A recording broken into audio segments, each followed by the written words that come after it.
or book online at KnoxvilleSmiles.com. Don't wait another day to love your smile. Smile brighter with Knoxville Smiles. You're listening to FM 105.7 and AM 1340, WKGN Knoxville, and W289CU Knoxville, Fan Run Radio.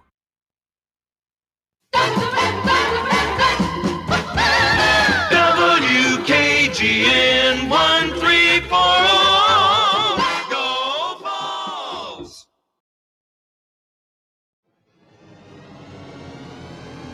You're tuned in to East Tennessee's premier sports radio call-in show. This is The Drive.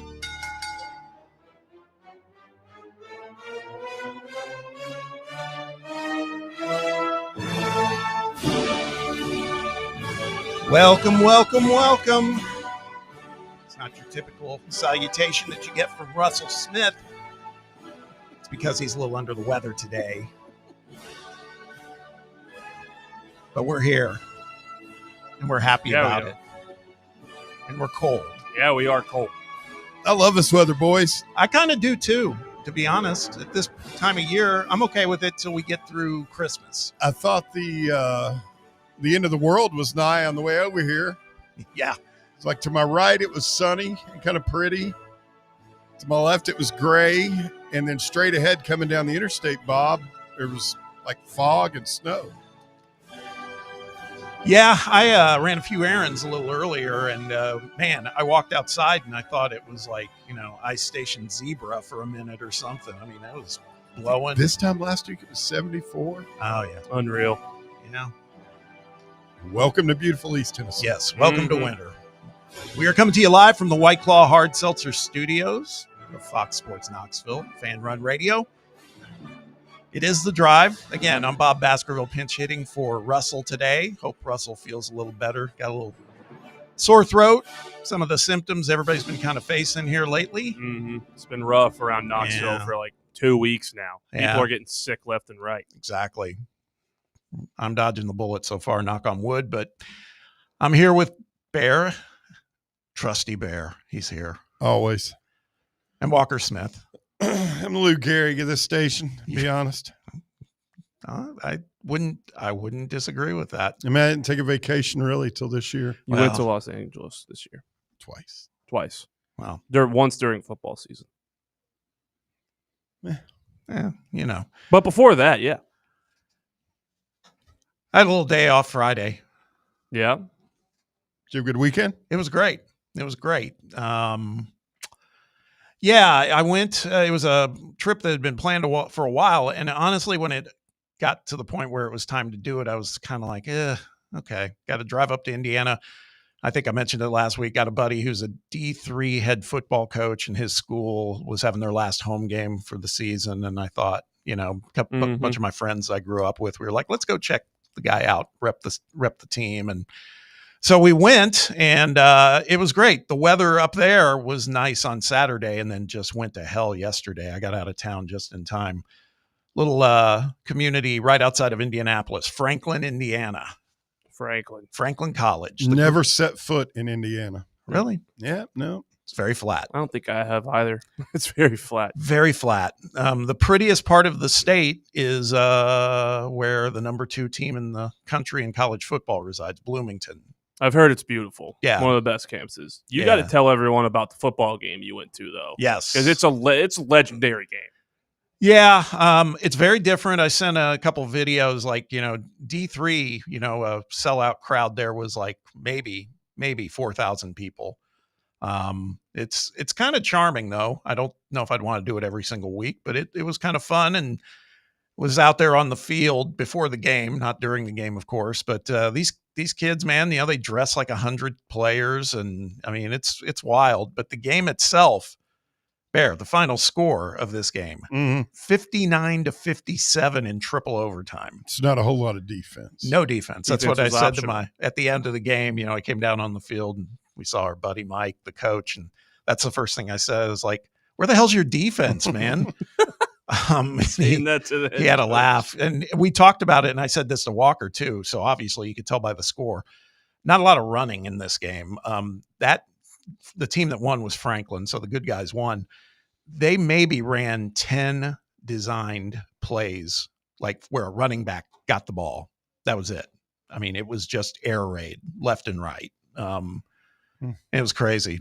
And you got to see the overtime thing play itself out. Like, we hear about how the rules are. The first overtime, nobody scored. Second overtime, each team got a touchdown and a 2-point conversion. And then third overtime, alternating 2 points. Yeah, Franklin got the 2-pointer, and then the other team didn't. And yeah, I need to go back to how it used to be, Bob. I agree. How did it used to be again? Remind me. After the second or third period, you had to go for 2 on every touchdown, but it was still,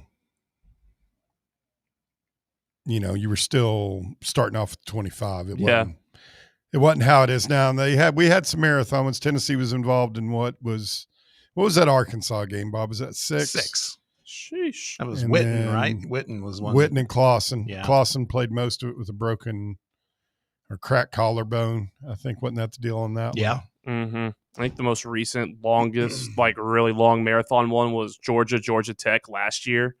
Like, we haven't had like a 5 to 6 overtime thriller yet this season.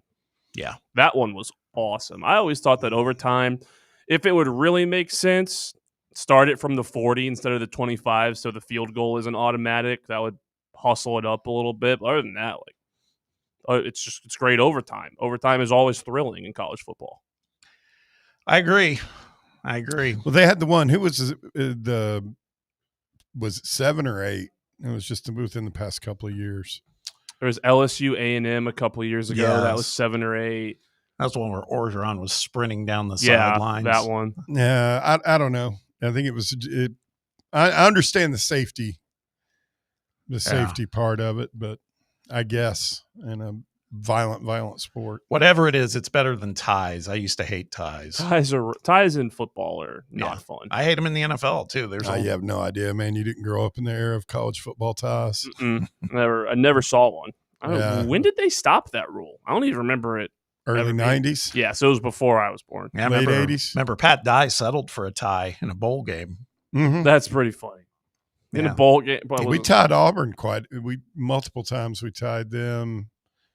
Georgia Tech was incredibly painful. I think that was in the 85 year. Or maybe in 86. I'm not sure. But, yeah, those were – like if you came back and were able to tie somebody, it didn't feel quite as bad as – yeah. When you had led and somebody at the very end just ties you. Well, it was a fun weekend. Got to see some friends, got to watch a little bit of a little more charming, I guess, football. It wasn't big time football, but it was kind of cool. Those kids are just playing because they love the game. There's no NIL or anything happening there. Right. So that part of it was cool. And as I was saying outside before we started the show, I got out of central Indiana about 2 hours before hell broke loose up there with snow and everything else. So happy to be back. Got a little breaking news, I think. Do you have the stinger for this? Is this something Russ has? No, I've got it. Let's hit it for me, please. Please. It's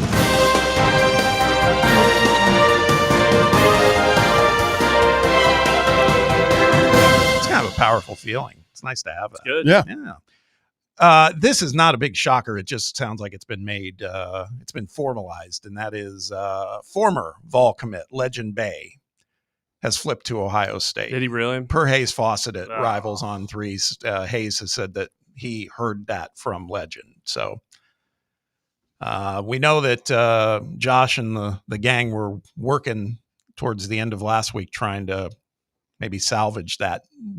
Legend's been saying a lot of stuff about Ohio State. We know he visited them for the Ohio State-Penn State game. So happy trails, Legend Bay. Yeah, 24/7 already has updated to Ohio State, him being a hard commit there now. Yeah.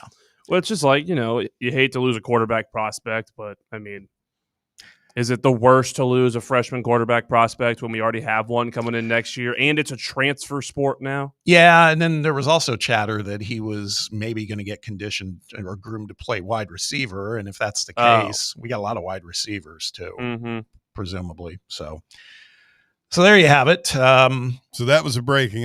There was some more other breaking news that's broken, but I mean, it's kind of old now. Well, hit us. Please. I mean, what is? Well, you don't have to hit it, but what is? Yeah, I mean, Brian Daboll. Oh, yeah. The firing. Yeah. Did you see somebody broke down how much he's getting paid? No. Would you like to know? Yeah, per what's the figure? second, What's the 25 cents. Every second he gets a quarter. Nice. It's a pretty good gig. Not a bad way to live. 15, 20 a minute. $913 an hour. 813. 150 every week. This guy gets basically a middle class house. 153,000. Yep. Jeez. Wow. I thought it was going to work out in New York for him. I liked him those first couple years. It just couldn't close out games, man. It's never been more apparent than this season too. I think they've had 2 or 3 maybe where they were leading by sizable points and lost it. Yeah. Sorry. I think trying to find the actual stat, it was like they lost a 10-point lead in like back-to-back weeks with a 10-point lead with 4 minutes left or something like that. It's just been choke artists this year. It's brutal. There we go. Interaction already on the text box. Somebody from the 901 says 1996 was the first year of overtime in college football. Wait, so it would, forgive me for not knowing, there wouldn't even be an overtime. It would just end the fourth quarter would be in a tie. Yeah. You'd leave the stadium feeling ridiculous. like, that's why they said it was like kissing your sister. Yep. Oh, that's ridiculous. Yeah, that's what you would leave either glad you didn't lose or really pissed off that you didn't win. Yeah, and that was what I was getting at, Walker. It was, and I forget what year it was, but it was a Sugar Bowl that Auburn was playing in, and they were highly ranked, and they Pat Dye settled for the tie in a game where there's no overtime or anything else. So, and I mean, in a bowl game, bowl games carried a lot more weight back then, but yeah. No, it was pretty much panned far and wide. Yeah, I don't think anyone would praise him for it. Last game of the year, going for a tie. Yeah. So you guys, I'm assuming you watched some college football. I saw less of it than I normally do because I was at this afternoon game, but I did on my phone. We were working the live YouTube TV feed because it was on Fox, so you could watch it of that Indiana Penn State game. Holy hell! Oh man. It's the best game of the year. Yeah. It was incredible. It's just kind of shows that like the schedule, your record and your ranking kind of don't matter on Saturday because you can still walk into a beaten down Penn State team that has a bunch of talent and almost lose. It's the type of stuff that makes college football awesome. In the end of that game, Gus Johnson, I think he's still dead in that press box after that catch. Great. I know. Just unbelievable. Yeah. I loved that. I found that on social media, and it was like, that made me laugh. That was a great game. And that's something we're going to talk about a little later in the show is that catch that Omar Cooper made. Mm-hmm. That might be the greatest, like given the weight of the catch and everything else, that might be the greatest catch I've seen in college football that I can remember, but there's some others and we'll talk about that later in the show because I can give you like 3 or 4 from Tennessee alone. Yeah. I mean, there's some, I keep thinking of, and I forget who it was against, but it was Alabama Tyrone Prothrow.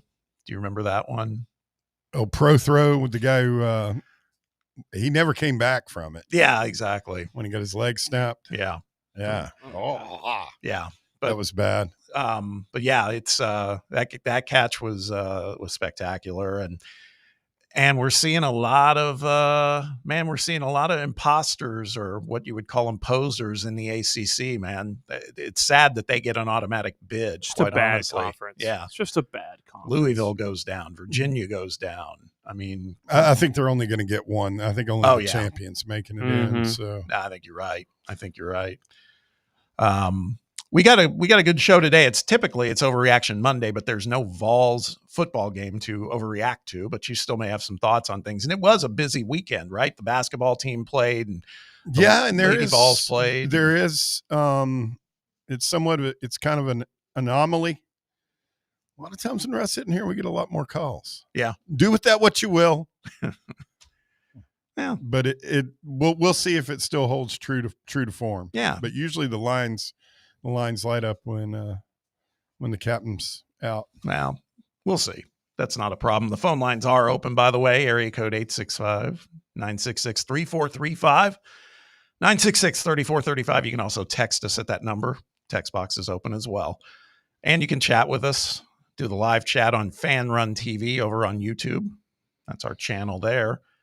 If you like watching us, and the boys in the behind the glass are in shot today, so you can see them hard at work as well. Yes, sir. We got Ben McKee joining us in the second hour from Go Vols 247 to talk a little bit about certainly Vols basketball, but also kind of get his recap on, one of Ben's specialties for sure is Vols baseball. Baseball, yeah. And he's the guy. They wrapped up fall camp, so to speak, and they had to move, they had to move the game from the orange and white game from Covenant Health Park over to Lindsey Nelson, I guess, because they could. The Cove was not up for the weather possibilities, right? The weather possibilities, I don't know 100% sure, because that field was also converted to be a soccer field for Saturday night.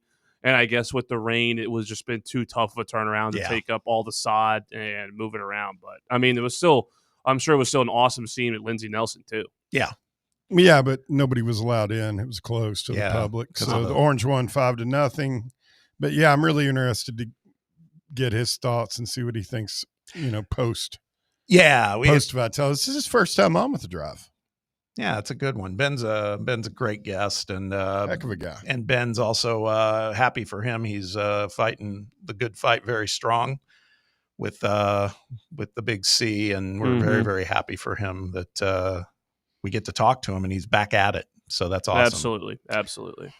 Awesome. But we'll be covering it all. We're going to take our first break, though. When we return, we're going to do the Rocky Top report. And again, we'll talk a little basketball, men's and women's. Ladies. Still looking for their stride, man. That was interesting yesterday against UT Martin. I got home in time to see the second half of that. And I guess that's where they created a little distance, because the first half was not pretty. But we'll talk about all of that when we return. Stick around. You're listening to The Drive, and it's Fan Run Radio. The Drive.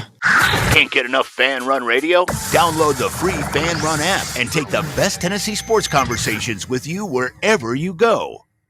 This football season, crack open a cold beer that doesn't fumble the flavor. Garage Beer is 100% beer-flavored beer. No gimmicks, just cold beer. Co-owned by the Kelsey brothers and brewed right here in the Volunteer State, Garage Beer is perfect for fall fire pits and Tennessee tailgates. So pick up a 12-pack today of the official beer of Football Fridays on Fan Run Radio. Garage Beer, 100% beer-flavored beer. What if I told you you could pay off your home in an average of 7 years without making more money or spending a dime less, simply by changing how your mortgage is structured? Sounds impossible? Let me show you how it works. I'm Chris Burleson with University Lending Group, helping families across the U.S. save thousands in interest and own their home years sooner. Don't believe me? Give me a call at 865-388-7634 or visit smartloantn.com to learn more. NMLS number 332941. Are you a federal employee facing workplace challenges like suspension or removal? Are you concerned about your security clearance with any federal agency?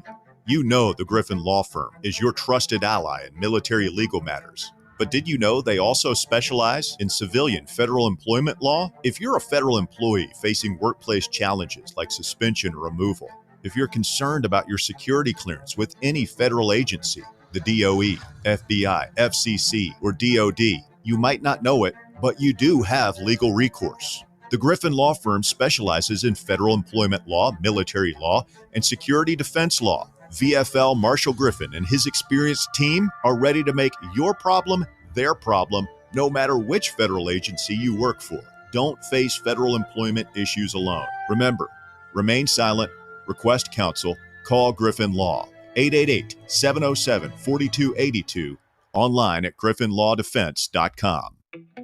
Welcome to Axle Logistics, where excellence isn't just a goal, it's an energy. As a leading third-party logistics company, Axle is powered by an award-winning culture built on a work hard, play hard mentality. Here, the drive for success is contagious and hard work never goes unnoticed. Whether you're just starting out or looking to level up, Axle Logistics is the place to launch your career. Join us and take your ambition to the stars. To learn more, visit axlelogistics.com.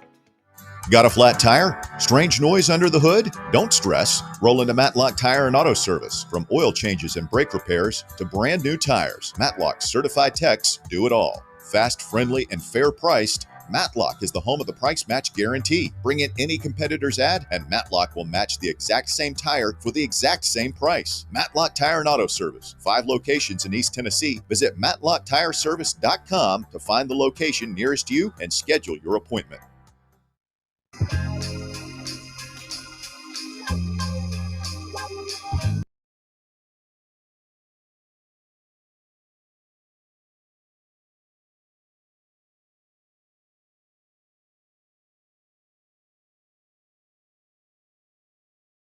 Listener Landon just gave us, and I had heard this myself, so I appreciate the reminder on the live chat. He wrote, I don't think the ACC gets an automatic bid per se. If you had James Madison or an AAC team ranked ahead of them. Oh, that's true. Yeah. So that could be very, very interesting because they are placing all that stuff per rankings this year too. I mean, I can't imagine a world where the TV people let that happen. You're probably right. But boy, I mean, reality is ACC. They're not going to leave the ACC off.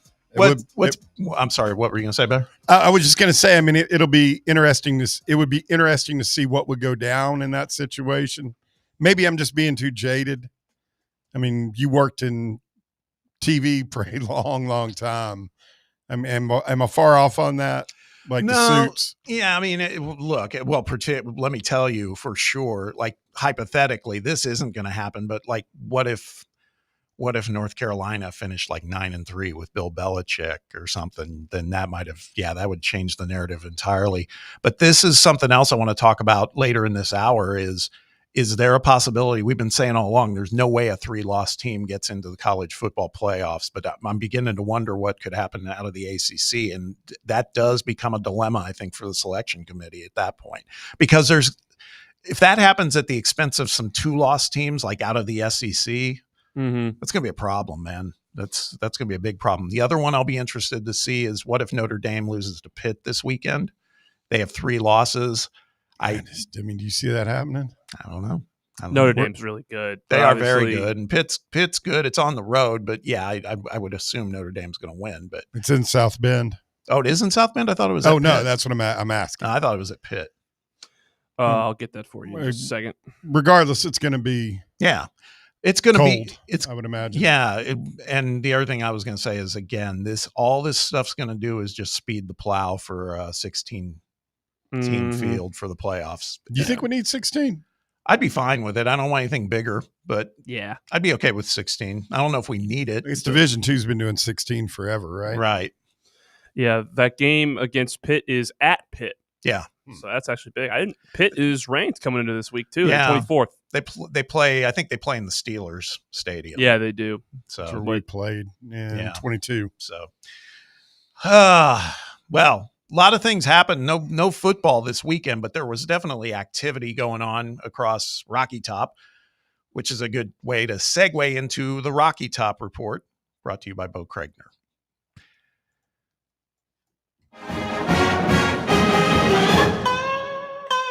It's time for the Rocky Top Report, brought to you by the Kregner Group.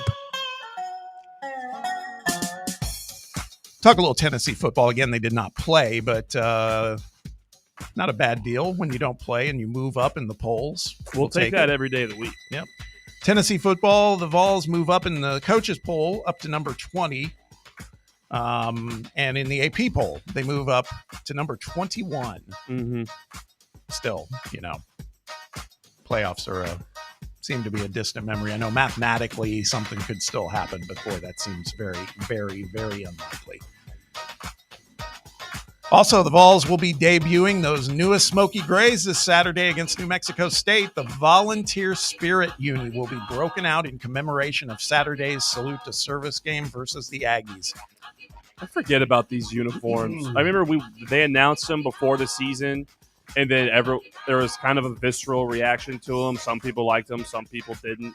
And then we kind of forgot about them until this week. I mean, it wasn't a great shot Like it didn't have multiple sides. I mean, it is what it is. I just stomach it for these games. I did not like them, and then I saw the picture of it today, and I don't know why. I was kind of like, not bad.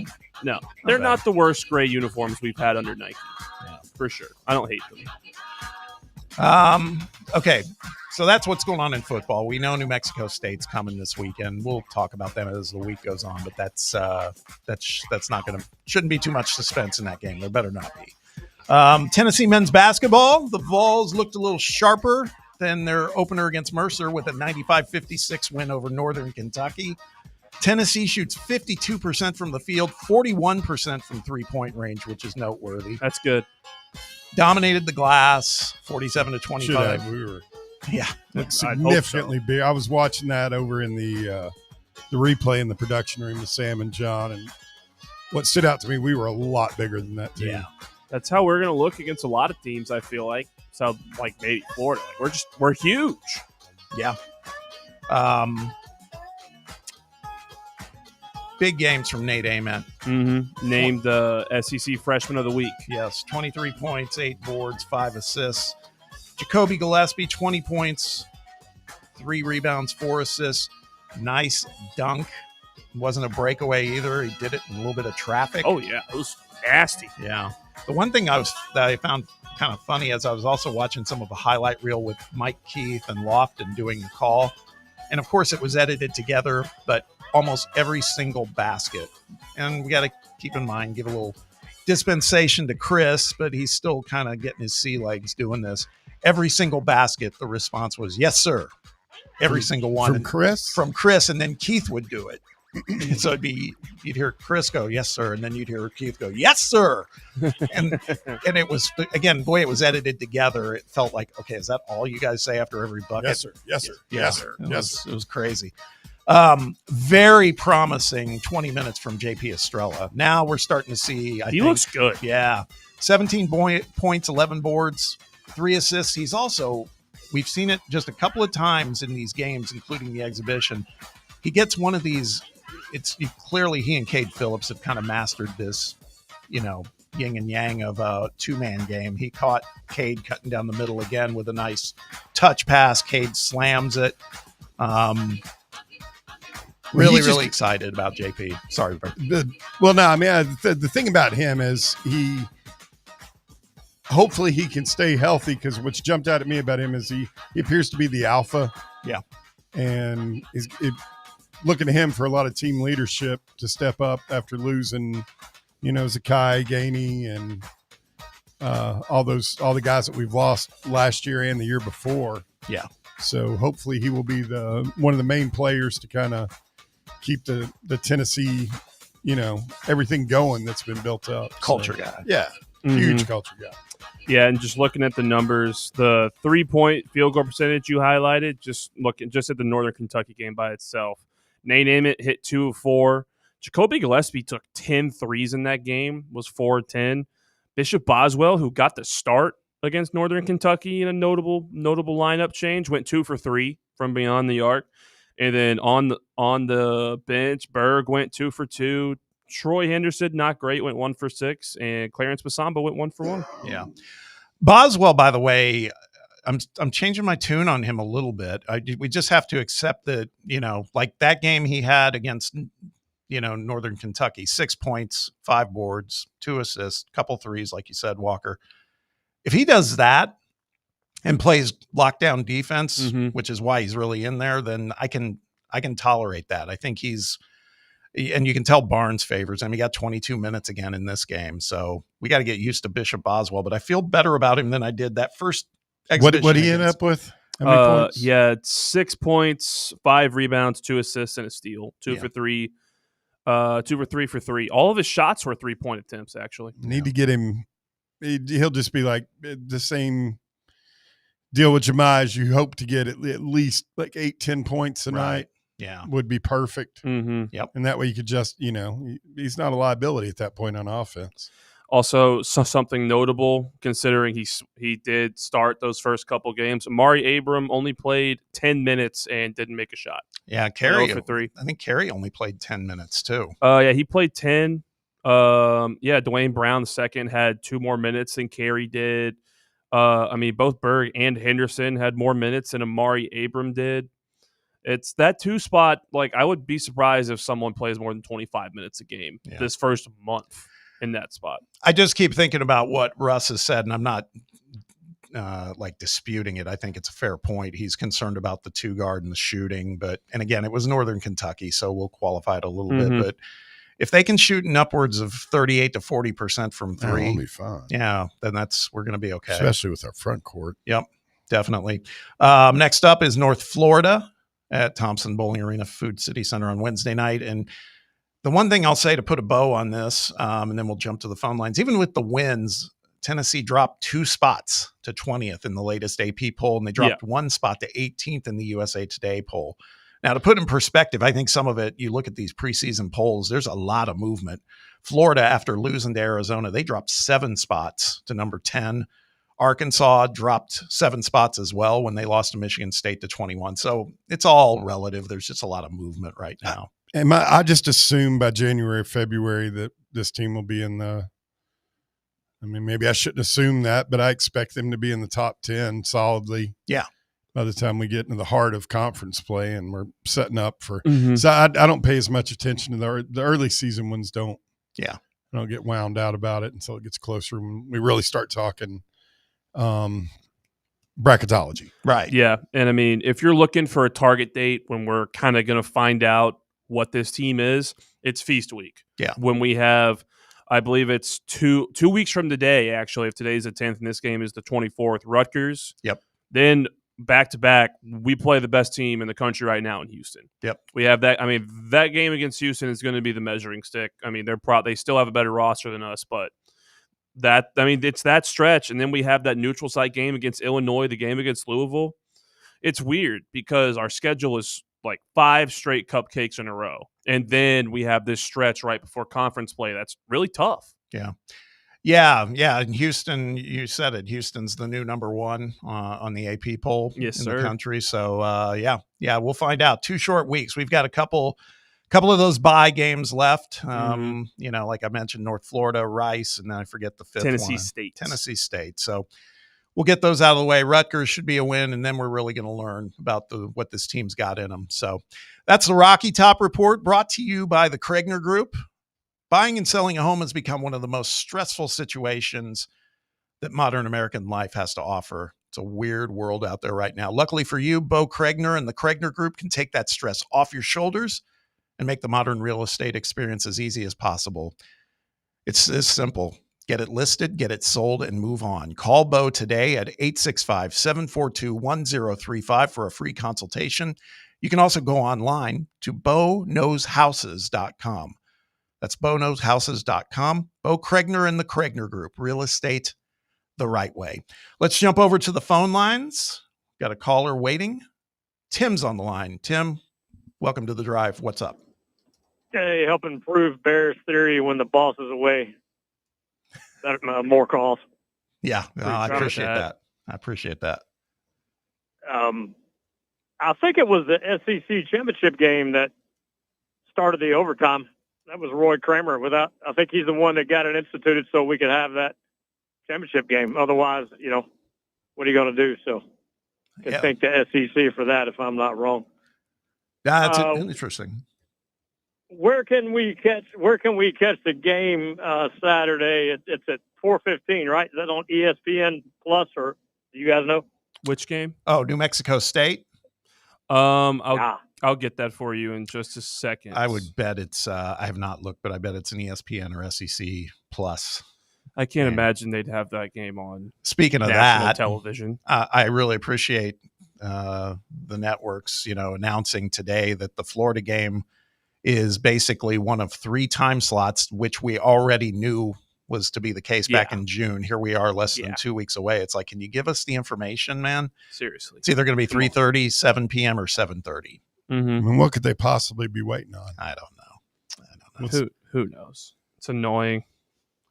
I don't know. So that was Gillespie that had that slam. I took a break from Red Zone and put it on the local news in Nashville, and I didn't know who that was, but that that was something to see, man. I got lucky catching it on the local news highlight. Yeah, he got up, man, and like I said, it wasn't uncontested either. It was a nice play. And then lastly, did I see Florida Gators have a 7-footer out there? Got like almost an 8-footer. Yeah, he's a 7'9" kid from Canada, Olivier Rioux.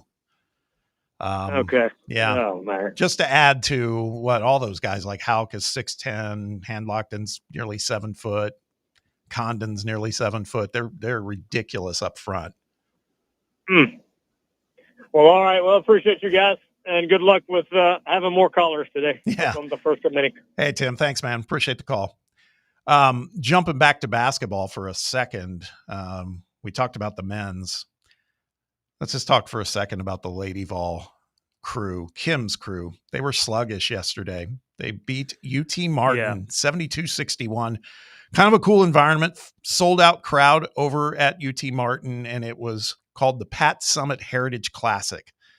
I didn't, like I mentioned earlier, I did not see this game till like midway through the third quarter. It was tied apparently at halftime, but the Lady Vols pulled away in the second.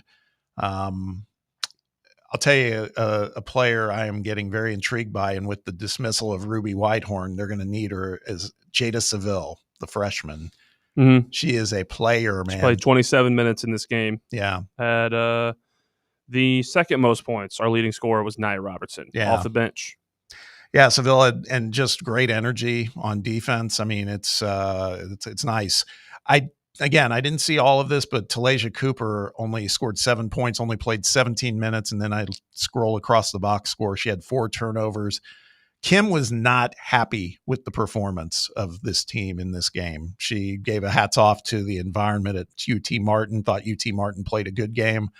But, man, I bet you they are grinding the tape today, and it's probably not pretty. And they got a lot to clean up before Belmont rolls into town on Thursday night. And also as a result, because as we know, a couple days ago, the Lady Vols lost a close one to North Carolina State, who was also ranked, but the latest AP poll, they dropped the Lady Vols to number 12. So, that's I found that one a little bit interesting because, I mean, they did beat ETSU by 50, but if you're to listen to Kim, she wasn't happy with that either. In general, she's not very happy with the way the team's playing at large. I mean, with the poll stuff this early, I mean, they have such little information to work with and so little meaningful games happen that any meaningful matchup is going to incredibly inflate someone's rating or drop them down a bunch. And that's what happened against NC State. It's our only game that we actually that was an actual competitive game outside of UT Martin that people cared about. Yeah. They got Belmont coming in on Thursday night. My wife, I told you we're season ticket holders for Lady Vols games. Yeah. So I was out of town Friday night for that ETSU game. I'd already headed up north to the heartland, and Sue and a friend went, and she said she'd only been to one other Lady Vols game with me, but I didn't quite know how our seats would look. I thought they were going to look okay. She said they're all right. They're at a bit of an angle.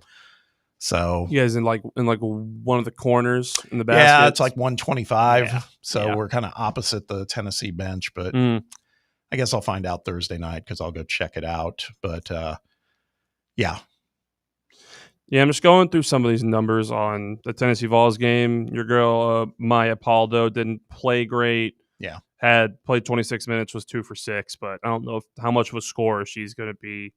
I mean, it was really just Talasia Cooper had an off night. I mean, she only played 17 minutes and scored 10 points. Yeah. That was about it. Or that no one else just shot great. Yeah. Well, that's why, again, you play these games. There's a lot of new personnel on that team, so I'm sure Kim's just trying to get it to gel. I understand all of that. I'm just looking here at the live chat, and this is going to be a good segue. We're going to take a break here in just a second, but when we come back, I'm going to play something that I used to play on my previous show. Russell was actually an active participant in it, so it's a little bit of an homage to him too, called Believe It, Don't Believe It, and it's going to be tied into college football in the playoffs. And one of the things that got me thinking about it. These are not playoff teams, but Tony on the live chat wrote, we might have a chance in Gainesville. Florida quit against Kentucky. What do y'all think? For a second before we go into the break and then come back and talk about the playoffs, you feel any better about that Florida game now? No. Come on, I mean, man. No, that second string quarterback will throw for 425 yards. I've seen this movie. Doesn't matter. They've told us they've quit before we've gone down there, They've quit before and then ended up beating us. They're a sorry team, man. Yeah. They Doesn't matter. They don't look good. Doesn't matter. How ironic is it, though, that Mark Stoops, like his signature win, so to speak, like the team he seems to have a little bit of a spell on is Florida, the team we always do what they do to us. Yeah, exactly. Do the JOB for. I mean, we've been more successful against Florida than they have against us. But yeah, I mean, it's definitely an anomaly. Yeah, it's weird. It just certain teams are like that. We used to be that way with Georgia. Yeah, I just want to go ahead and congratulate Mark Stoops on keeping his job. That's there's no way he's going to get fired. No, I don't think I'll debate that with you very quickly. All And then right. we got a break to hit, but I'm going to predict. Well, I don't know if he can pull this off.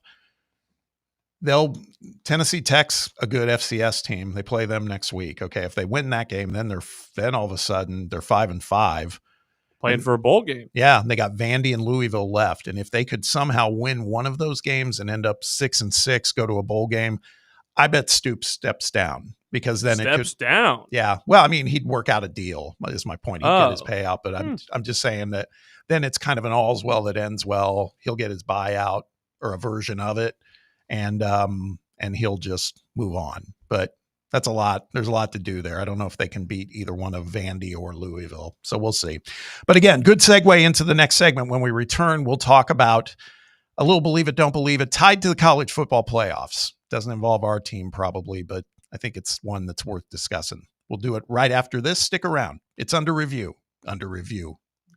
Times have changed. The hell are you doing, Bob?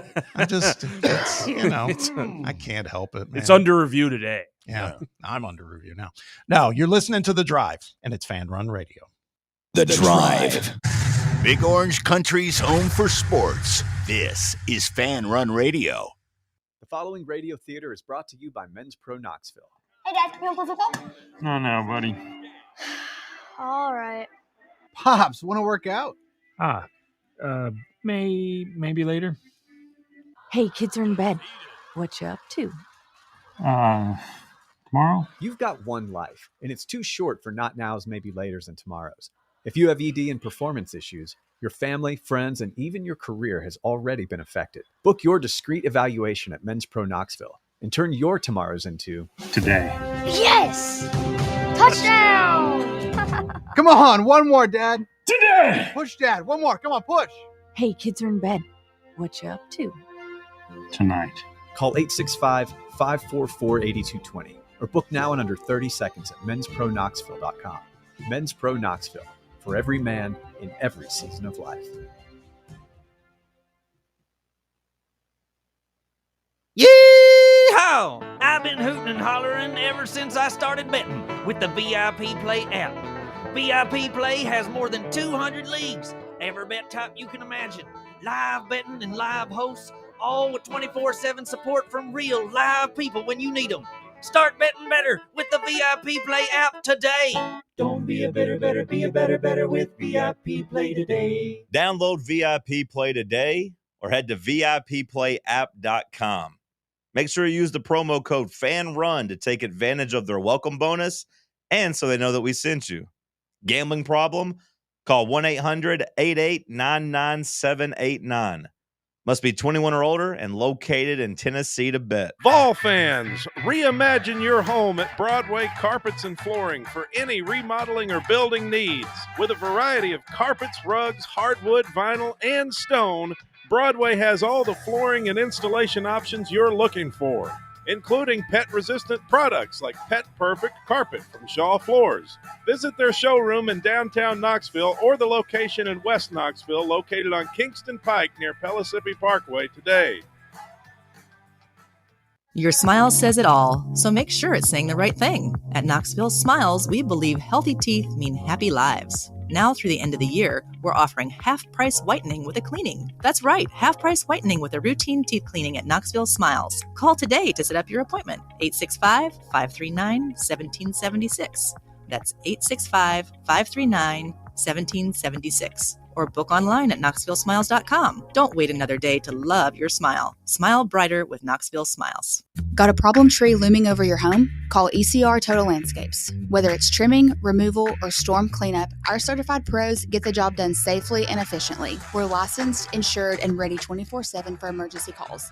Big or small, we cut them all. ECR Total Landscapes.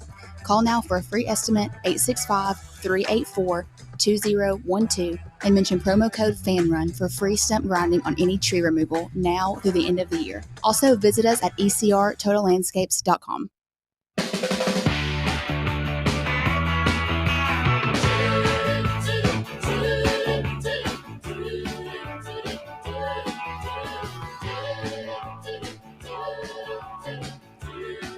Welcome back. Talking a little college football. So this weekend I thought was interesting because we were off the heels of the very first version of the college football playoff rankings for the field of 12. And one of the things that we noticed in there was, I think at the moment, the question was who was going to represent the ACC. Virginia has been slowly, quietly climbing. Georgia Tech had that loss week before last. Miami is kind of off the map now with a couple of losses.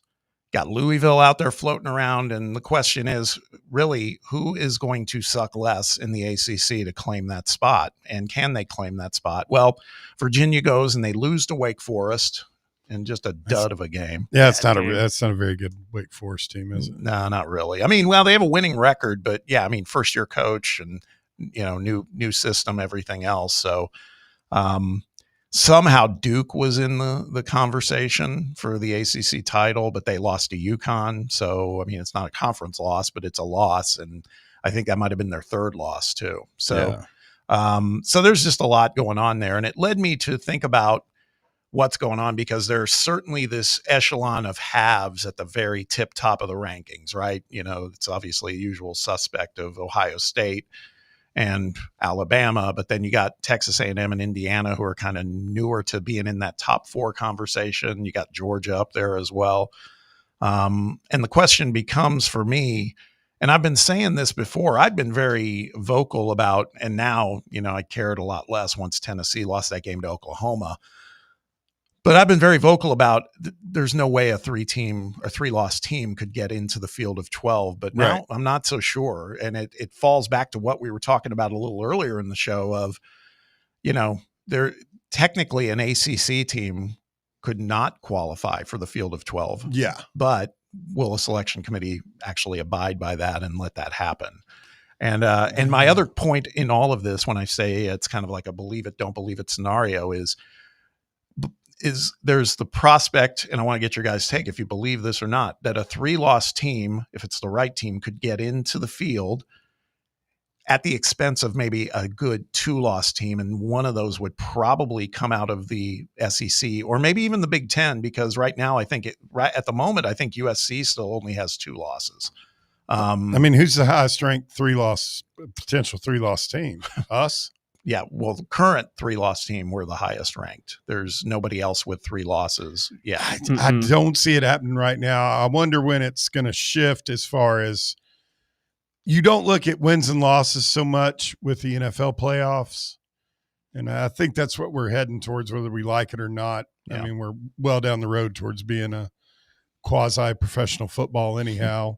And I think it'll be less and less, especially if whenever they get around, and I wonder how many years it's going to be.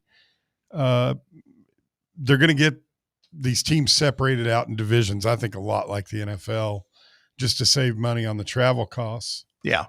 But I don't know.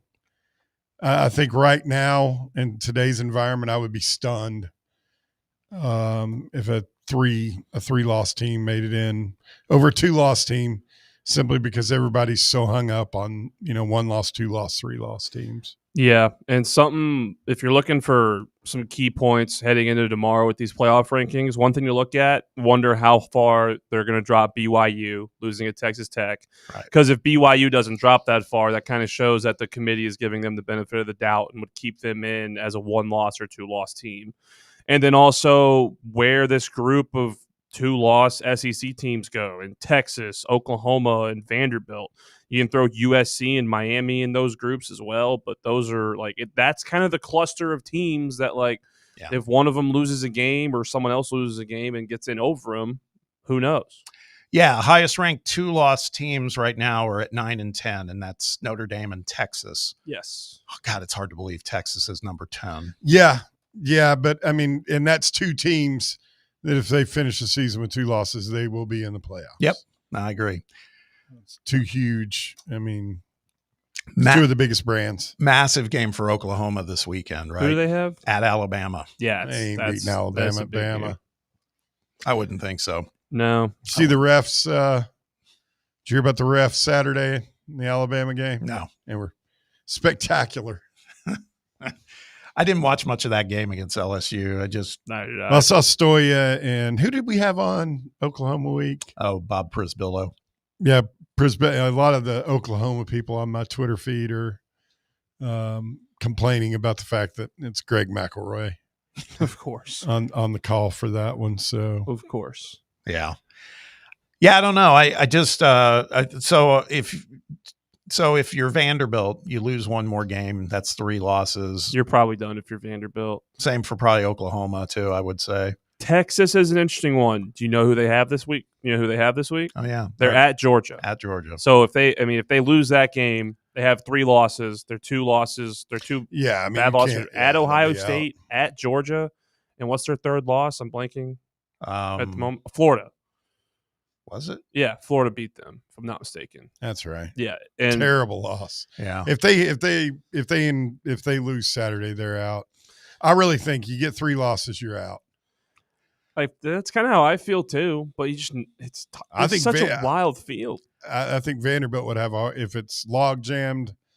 I saw another projection where if things fell right, you could have 7 teams from the SEC at 10 and 2. I think Vanderbilt would, unfortunately for them, probably be first on the chopping block. Yeah, I don't see more than 5 teams getting in from the SEC, and that'd be generous, honestly. I mean, just because they always, whether they want to admit it or not, I still think that this selection committee tries to be as egalitarian as possible. Yeah. So of Texas, Oklahoma, Vanderbilt, because the other 5 are locks in A&M, Alabama, Georgia, and Ole Miss. Excuse me, the other 4.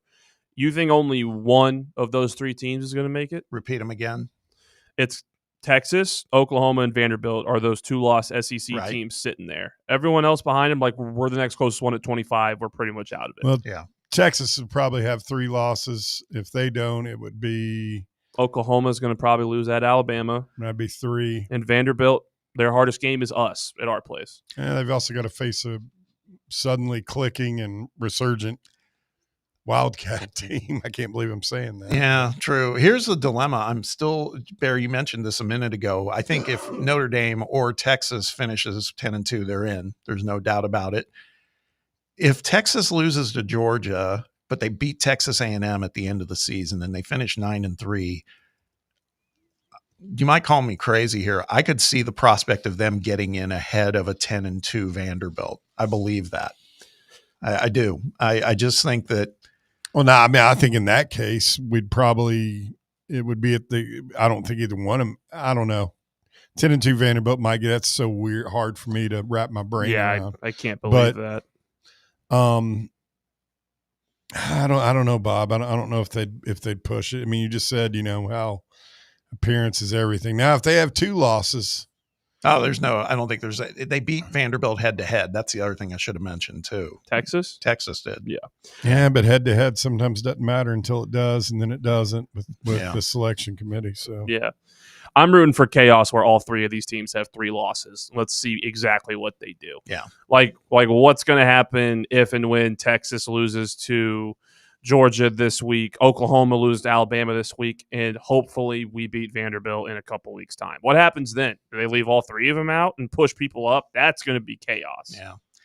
The only other thing I'll say to put a bow on this as we wind down hour one of the show is I'm on board with a story, like, as much as I hate to say it, a storyline like what Indiana has going on. I mean, I'm actually starting to believe they could win it.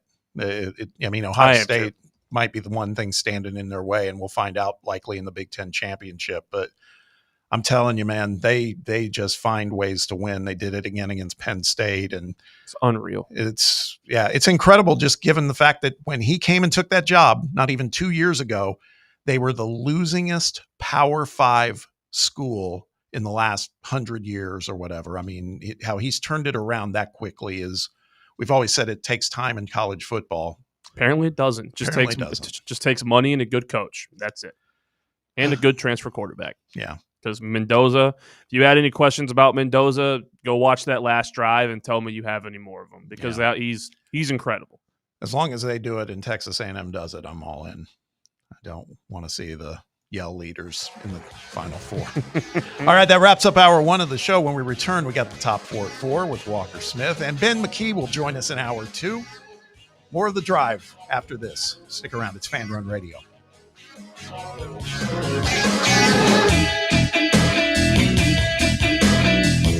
The Drive.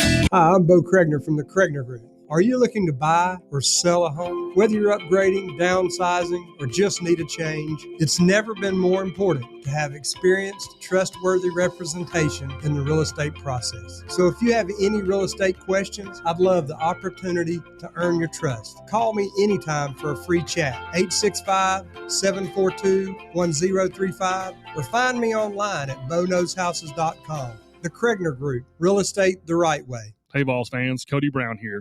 I grew up right here in Tennessee and know what it means when someone says, I've got your back. That's why you can trust Farm Bureau Insurance of Tennessee. Whether it's your home, your vehicle, your family's future, or the business you built from the ground up, we will show up for all of your insurance needs. We are Tennesseans who understand what matters, which is doing right by you. Insurance is not all about just paperwork and policies, but it's about the people we insure every day. So if you want insurance that hits home, give me a call at 865-992-3871. Go Vols. Barley's has live music on weekends, general team trivia on Wednesday nights at 8 p.m., and now live sports trivia courtesy of the Knoxville Trivia Guys every Thursday night upstairs. The game starts at 7 p.m. and is free to play for everyone, so head on down to the Old City and show off your sports knowledge and win gift cards to Barley's. Use those gift cards to buy some delicious food and drinks, and you can take it all in with their wide selection of TVs and indoor projectors. Barley's Tap Room and Pizzeria. Have you ever found yourself wishing your clothes looked brand new again? Whether it's your favorite suit, that little black dress, or your comfy winter coat, Crown Cleaners can make it happen. From stubborn stains to delicate fabrics, the expert team at Crown Cleaners uses the latest cleaning technology to ensure your clothes come back looking and feeling fresh. Visit one of their 2 area locations, Kingston Pike on Bearden Hill or South North Shore Drive near Dunkin' Donuts. Online at crowncleaners.com. Crown Cleaners, a tradition of excellence. Citizens National Bank. We believe a good game plan is essential for success. With a CNB Plus Perks checking account, you'll save money with cell phone protection, roadside assistance, identity theft protection, and more. Banking at CNB has its perks. Find out more at cnbtn.com. Citizens National Bank. Banking never felt so good. Member FDIC. In a world filled with deadlines and screens, sometimes we forget the simple joys of life, days filled with special moments. At Inward Half, we understand the essence of these moments. Feel the difference between our breathable fabrics and flexible apparel as you disconnect from the hustle and bustle and reconnect with what truly matters. Inward Half, simple luxury for on and off the course. You're listening to FM 105.7 and AM 1340, WKGN Knoxville, and W289CU Knoxville, Fan Run Radio. Today, we raise a glass of Jameson Irish whiskey to the sport of football. Hear, hear! to Gaelic football. Born in Ireland in 1885 in its thrilling blend of soccer, rugby and basketball. On a massive field, 15 players kick or hand pass a round ball to score points over a bar or into a net. No pads, no helmet, no sense. Hear, hear! To college football, which kicked off in 1869 when Rutgers beat Princeton 6-4 in the Battle of New Jersey. With 11 players and helmets and pads, teams battle on a 100-yard gridiron with explosive pass plays and hard-hitting tackles. Unless you're called for targeting. Hear, hear! Since 1780, Jameson Irish whiskey has been enjoyed by sports fans all around the globe. Whether your football is Gaelic, American, or even soccer, we can all agree on super smooth Jameson Irish whiskey. Hear, hear! It's time for the Drive's Top 4 at 4. Welcome back. Top 4 at 4. Coming up here. Everything that's going on in the world of sports besides all things, college sports, etc. With that said, let's toss it to Walker Smith. Walker, hit it. Thanks, Bob. At number 1, the SEC announced it will use the 6-day window to determine the kickoff time and television information for Tennessee football's game at Florida next week. The options are 3:30 p.m., 7 p.m., or 7:30 p.m. The game was previously in the SEC's flex kickoff window. As long as it's not at noon, right? Exactly. I'm sure we're all praying for 3:30, just so that we don't have to go into Gainesville at night, because that would just make it even worse. We got we're hoping and praying for 3:30. Yeah, I'm torn on that. I'm going to be probably traveling at that point, and so there's part of me I'd love for it to be an evening game, but you're right. I don't want them playing at night in Gainesville. It just adds to the chaos that we all liquored up. Yeah, exactly. We all got to make sacrifices, Bob. I know. For the greater good, for the win. I can listen on the radio. It's okay. Yeah, it'll be good. That'll be fine. Mm-hmm. At number 2, Tennessee basketball dropped 2 spots in the AP Top 25, going from number 18 to number 20, and dropped 1 spot in the coaches poll, going from number 17 to number 18. The Vols beat Northern Kentucky 95-56 on Saturday afternoon, and Tennessee hosts North Florida on Wednesday in a 7 p.m. Eastern Time start on SEC Network Plus. Do y'all see any of that Alabama St. John's game? No, I didn't get a chance to watch it. I forgot it came on at noon, and I kind of just had stuff going on and didn't get the chance. But I heard it was a great game. Yeah, Alabama was doing Alabama things. They just score a bunch of points and don't play defense? Yeah, hitting threes. And, Patino said afterwards it was the worst defensive performance by his team that he's ever had at St. John's. So he was unhappy. But I think Alabama gets you into that kind of game, man. That's what they've been. That's just the Nate Oates way. It's a lot of offense, and he just refuses to get a good defense. Yeah, that was Saturday. Yeah, they played at the Garden. Mm-hmm. It was really cool. Yeah, just a bunch of St. John's fans there. I'm sure it's a scary early win for Alabama. I thought they might go down a little bit after losing, Mark Sears and a couple other guys, but they look like they're just back to they're still being good.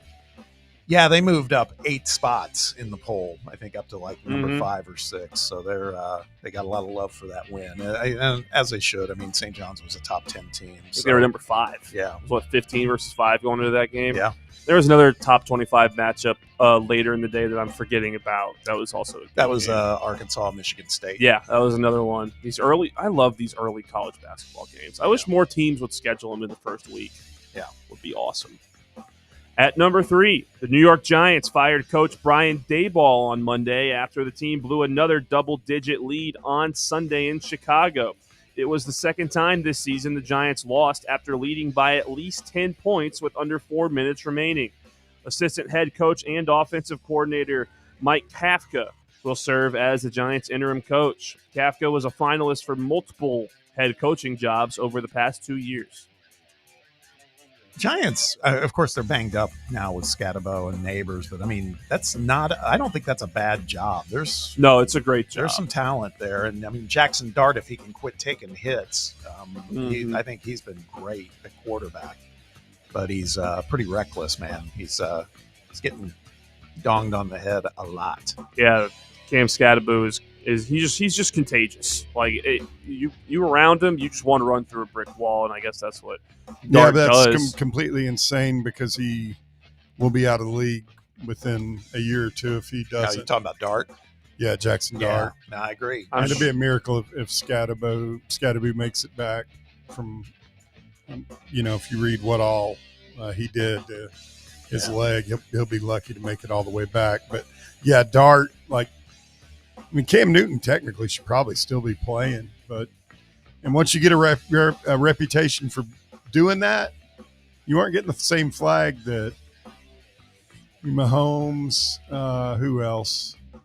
Joe Burrow, regular quarterbacks. Your traditional quarterbacks who aren't built like running backs. So speaking of Burrow, I know you're a big Bengals fan, Walker. Did you see Burrow's back? Yeah, I have that. Yeah, I have that coming up later. We'll talk about it. But yeah, it's shocking to say the least is what I'll leave with that one.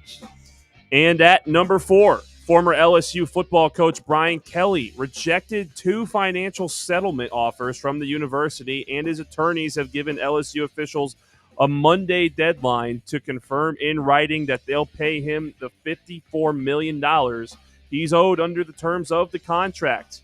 Kelly, who was fired on October 26, was in the 4th season of a 10-year, $95 million deal. Yeah, he ain't coming off that. I knew he wouldn't. I wouldn't. Would you, Bob? No. Man, pay me. I got a contract. Yeah, make him pay you. Yeah. And that's why I push back a little bit. I don't think Mark Stoops is either. Yeah. No, I don't think he would. I mean, I could see them maybe he'd work something out with Barnhart where they trim a little bit. I'm not talking I wouldn't take less than 80 or 85%. Yeah, that's what I'm saying. I could see a little bit. But no, you're going to have to pay Brian Kelly. And he might be a jerk, but it doesn't sound like he did anything so egregious that would rise to – because they screwed up when the governor did. Yeah. That's the way they fired him. That's what's interesting because, there's a lot of these jobs where we saw it firsthand with our guy Pruitt. He got fired for cause because he was a moron. But I think with Kelly, I just wonder if they're fighting some of that battle with him because there's all these reports like there were players on the team. He didn't even know them by name and all this other stuff. I mean, he was definitely not running a tight ship, so to speak, and I don't think he cared. So it's going to be an interesting battle to see how long that goes on. Mm-hmm. I mean, it's just a mess down there. It's going to stay a mess for a while, probably, unless they bring in the right guy. Apparently, that's all it takes. Going back to what we said about Kurt Signetti, you have money and the right guy. Yep. It gets fixed like that. Yep. Brian Kelly was not the right guy. Was that number 4? That was number 4. Okay. I do have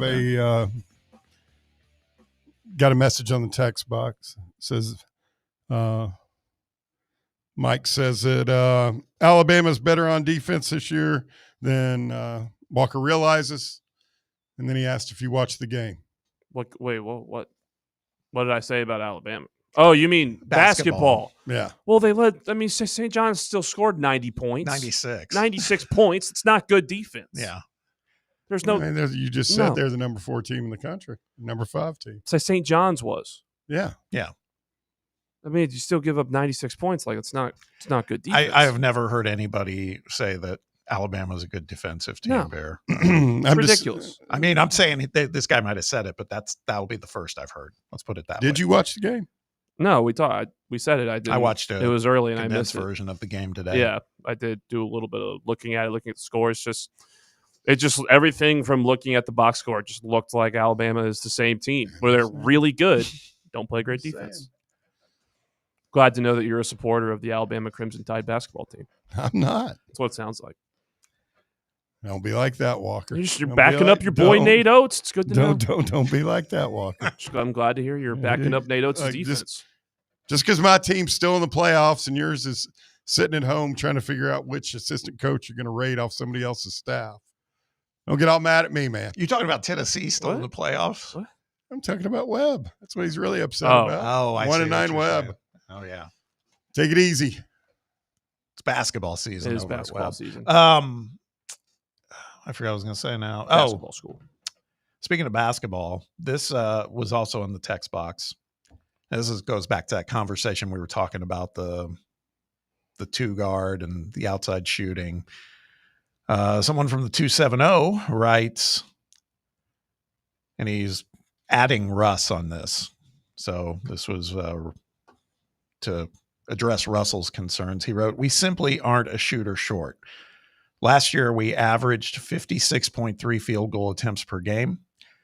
Gillespie and Ament are going to demand 12 to 15 shots each per game. That leaves us about 26 shots. With our front court depth doing, hopefully, a bulk of the scoring, there just isn't the shot volume. Oh, I like this. For a Rodney Rice type player or an Isaac McNeely. I like this. It's a really good observation. This is good. Yeah. That's good stuff. Hadn't really thought about that.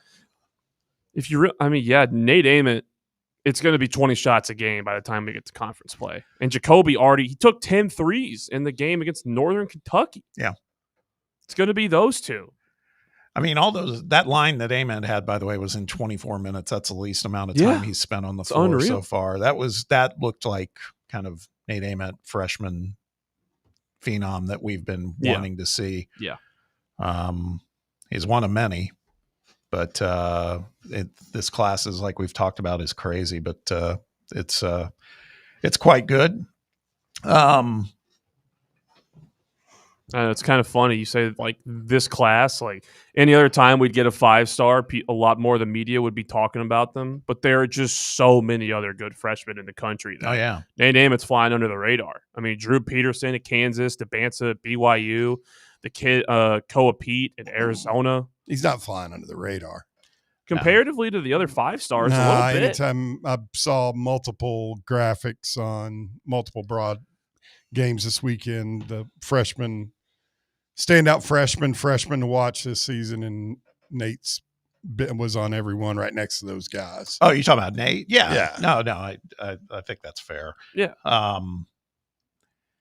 Speaking of another freshman, Caleb Wilson. Remember this name, kid from North Carolina. Yeah. He out Peterson the other night. They ended up beating Kansas pretty handily. North Carolina did 87-74. This Wilson kid had 24 points, 7 rebounds, 4 steals. Again, just another freshman. There's like a half a dozen that are just insane, outstanding, really, really good. Yeah.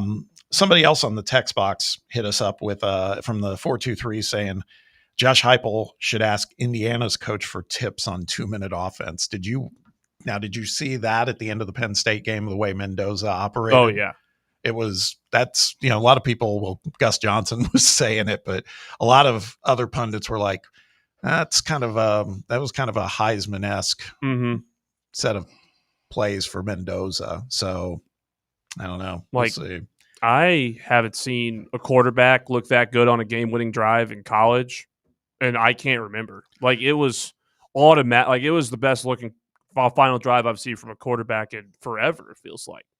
I'll tell you the other quarterback who is, we used the term under the radar earlier. This guy is he's starting to get noticed, but Julian Sayin at Ohio State is playing out of his mind. He's just awesome. Yeah. Yeah. I mean, I really think between him, Mendoza, and Ty Simpson, I mean, that's where I think this Heisman race is going to net out.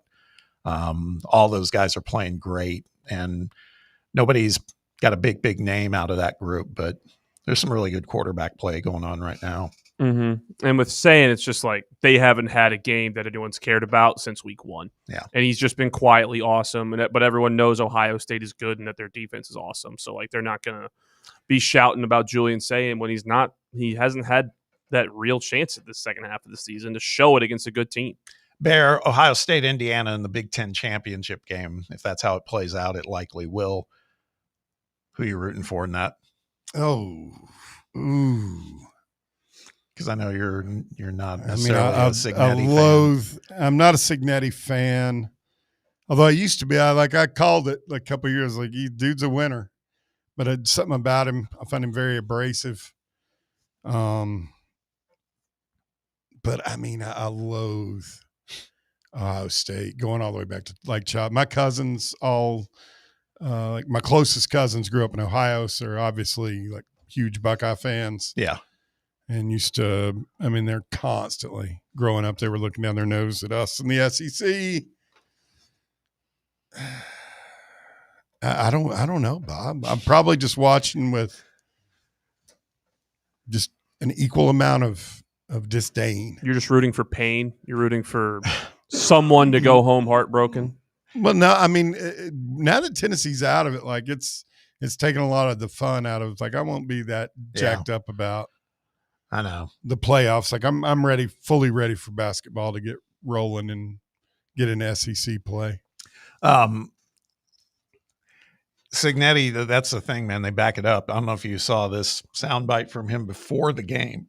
Before the game, the sideline reporter talked to him and said, this Indiana team has never won in Happy Valley. So how do you plan on approaching that? And he just said very smugly, he goes, this team has never played at Happy Valley. That's all he said. It's like, there's something about that guy. He gives me just a slight little bit Butch Jonesy kind of vibes to his personality. It's like if Butch Jones was good at coaching. Yeah. Did you see the turnout for their game? Butch, yeah. No, what was it? Like nobody showed. And he came out and he was like looking, and you could read his lips. Like, where's the crowd? Where are the fans? And then they caught him on, Nat Sound saying, it's all right, saying to the team, we're going to have to create our own energy today, Well, buddy, it was also opening day of guns for deer hunting, I've heard, in Arkansas. And apparently that is a thing. Opening day of deer hunting season with guns. Mm-hmm. So everybody was out in the woods. You're not Arkansas. You're Arkansas State. You're not really that good. They're not good. He's still cringy as hell, man. So glad he's not our coach anymore. Yeah, we got to be thankful for that. Yeah. Truly. Never Moving forget into Thanksgiving. You said Signetti is kind of like Butch. See, I actually I get some Bobby Knight vibes from Signetti, honestly. Is that just the tone and the, again, just kind of a smart ass, basically. Hope not all of Bobby. No, his players love him, man. Yeah. That's everything I've heard. So we shall see. Something tells me they're gonna win a couple games in the playoffs. I believe that. All right, we're gonna take a break. When we return, we'll jump back to some Tennessee talk. Fall baseball wraps up fall camp. Fall basketball, we've talked a little about it, but let's get a perspective from a guy who covers it closer than us, and we're excited to have him join us right after this. It's Ben McKee with GoVols 247. So stick around. We'll be right back. You're listening to The Drive, and it's Fan Run Radio. The Drive. Catch up with all things Fan Run by subscribing to our podcast feed. Like, rate, and download the show from the Fan Run app or wherever you get your podcasts.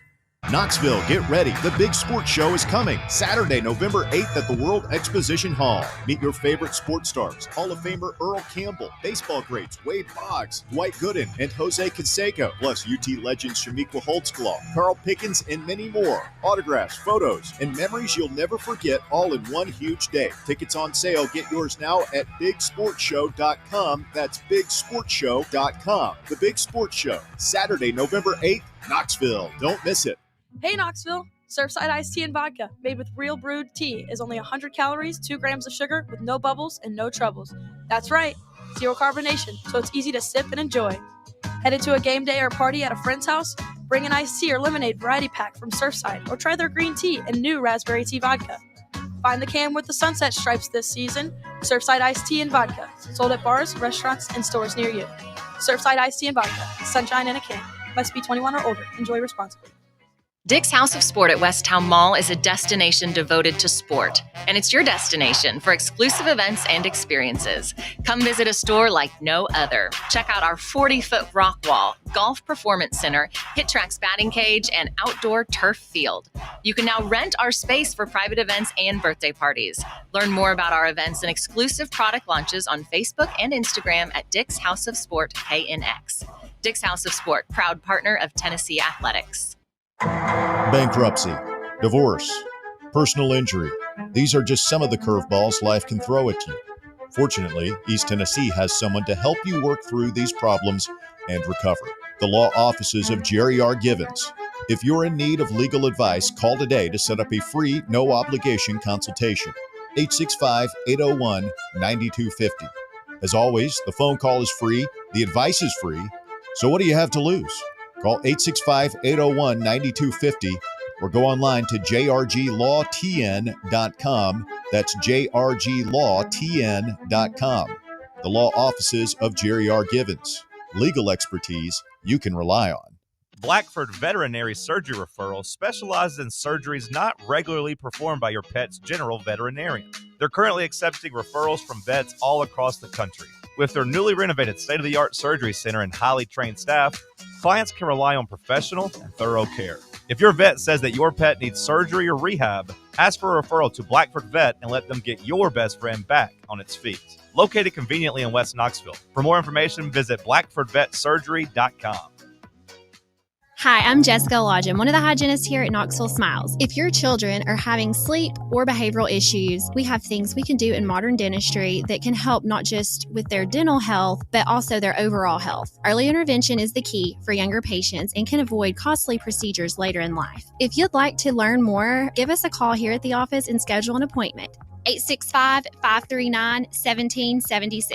Or just book online at knoxvillesmiles.com. Smile brighter with Knoxville Smiles.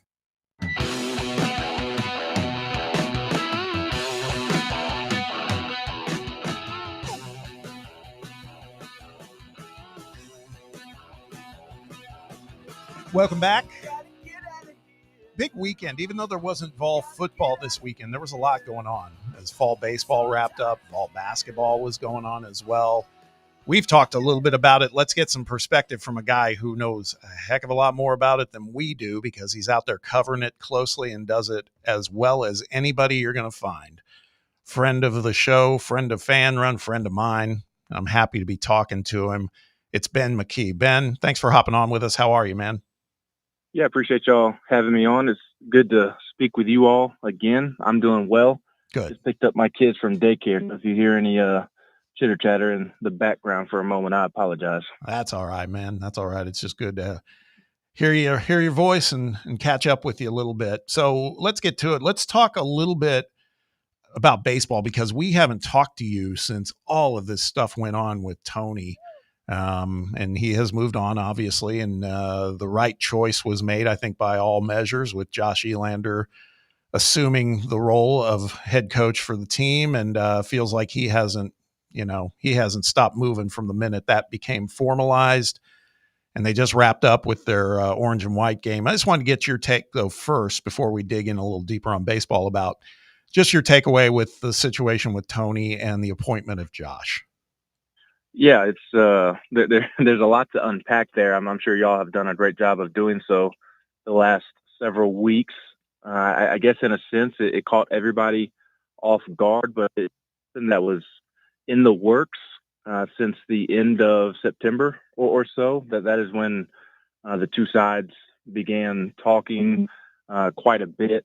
I know it was not reported at the time, but one of those last days of September, early days of October, Tony flew out to San Francisco and met with Buster Posey, and Buster Posey and the Giants front office was just enamored with Tony from the jump, and it just things continued to progress, and that relationship started before they traded for Drew Gilbert and Blake Tidwell, drafting Gavin Keelan, and and learning about those players. Buster learned more and more about Tennessee baseball's culture and was just enamored with how Tony was able to set the culture. And that's the culture that the Giants are looking for, is the one that Tony is able to establish. So that's kind of how the relationship got started. And I believe Tony said this in an interview or in one of his press conferences, but was never just quite sure, I guess, how interested that the Giants were in him. And it kind of went back and forth for about a week or so leading up to the days where he finally made that decision of just, okay, what were the final contract offers going to be? Because I think there were some things with the buyout that had frustrated Tony initially and kind of turned him off with how the Giants wanted to go about doing it. But they got that worked out, and you just tip your hat to Tony and wish him the best. Are there a lot of pros and cons that he deliberated over and Are there talking points on the Tennessee side that are fair to discuss? Absolutely. Those were obviously discussed during that week in which he was deciding. But ultimately, just to dumb it down or simplify it, it was an opportunity that he ultimately did not want to pass up on. Just being not only a major league manager, but this isn't the Tampa Bay Rays or the Minnesota Twins, a small market team. This is the San Francisco Giants, one of the best organizations in the sport. So the more he thought about it, I think just really became more and more enamored with the opportunity. And I think the opportunity to potentially be the first baseball coach ever to win a College World Series and a Major League World Series just grew on him quite a bit. Because if he were able to pull that off, then how long would that record or stat or fun trivia fact hold? I mean, it would take quite a bit for somebody else to pull that off. So ultimately, it was just too good of an opportunity for Tony to turn down. And then I think the Josh Elander side of it was just a no-brainer for Tennessee for two reasons. A, he's an excellent baseball coach. He's a great recruiter, elite recruiter. He's a great developer, great hitting coach. The players absolutely adore him, as you saw during that time period. And he's a great person as well. So he's a great baseball coach. And then it was also a no-brainer just because of the timing of it. And you saved your recruiting classes. You saved your current roster from potentially getting hit hard in the portal, not only potentially right now, but especially after the upcoming season. And then you kept your staff intact, which it's one of the best staffs in America. So to keep that continuity intact, it was a no-brainer when you have one of the best coaching candidates on the market for any job. I mean, Mississippi State called and checked on him, A&M, other SEC programs checked on him, even if they weren't willing to pull the trigger on him just yet. So it was a great opportunity for him in Tennessee, and I think it was a no-brainer. Yeah, and the thing I liked was what we saw, I guess it was just last week, where, I made the comment that Josh is not just he kind of sent a message with the hiring of Chuck. Is it Girolamo? Or I don't know if I got the name right, but as far as the associate head coach, he's not. The message I got there was, I'm not just kind of going to be the steward of, I'm just not inheriting something and I'm just going to kind of make sure it doesn't get sideways. He's going after growing it, making it even bigger and better than it was under Tony, which that excited me to see that move.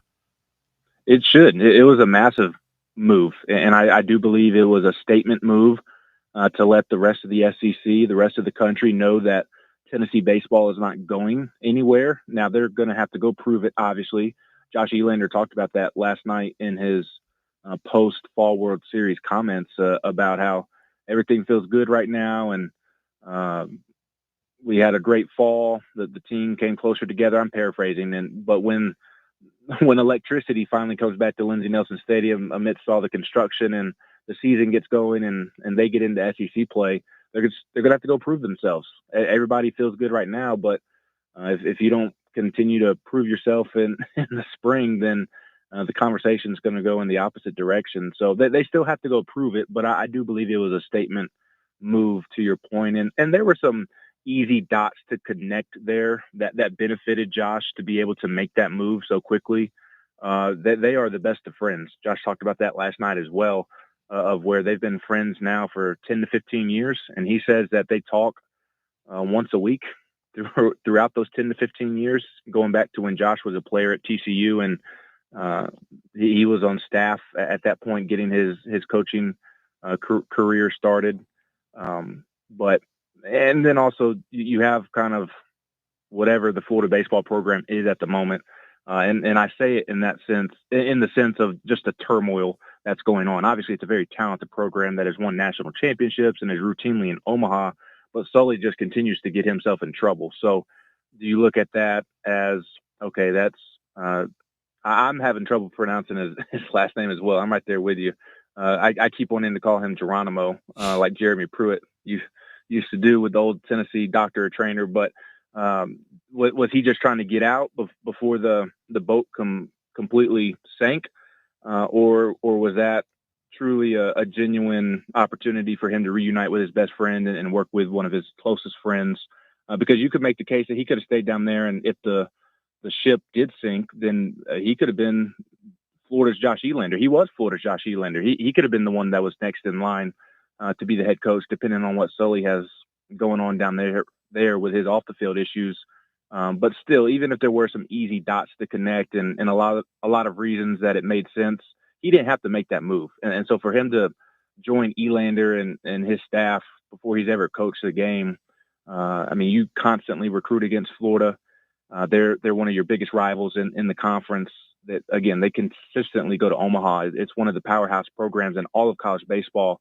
To steal one of their key ingredients to their success, it's an absolute power play.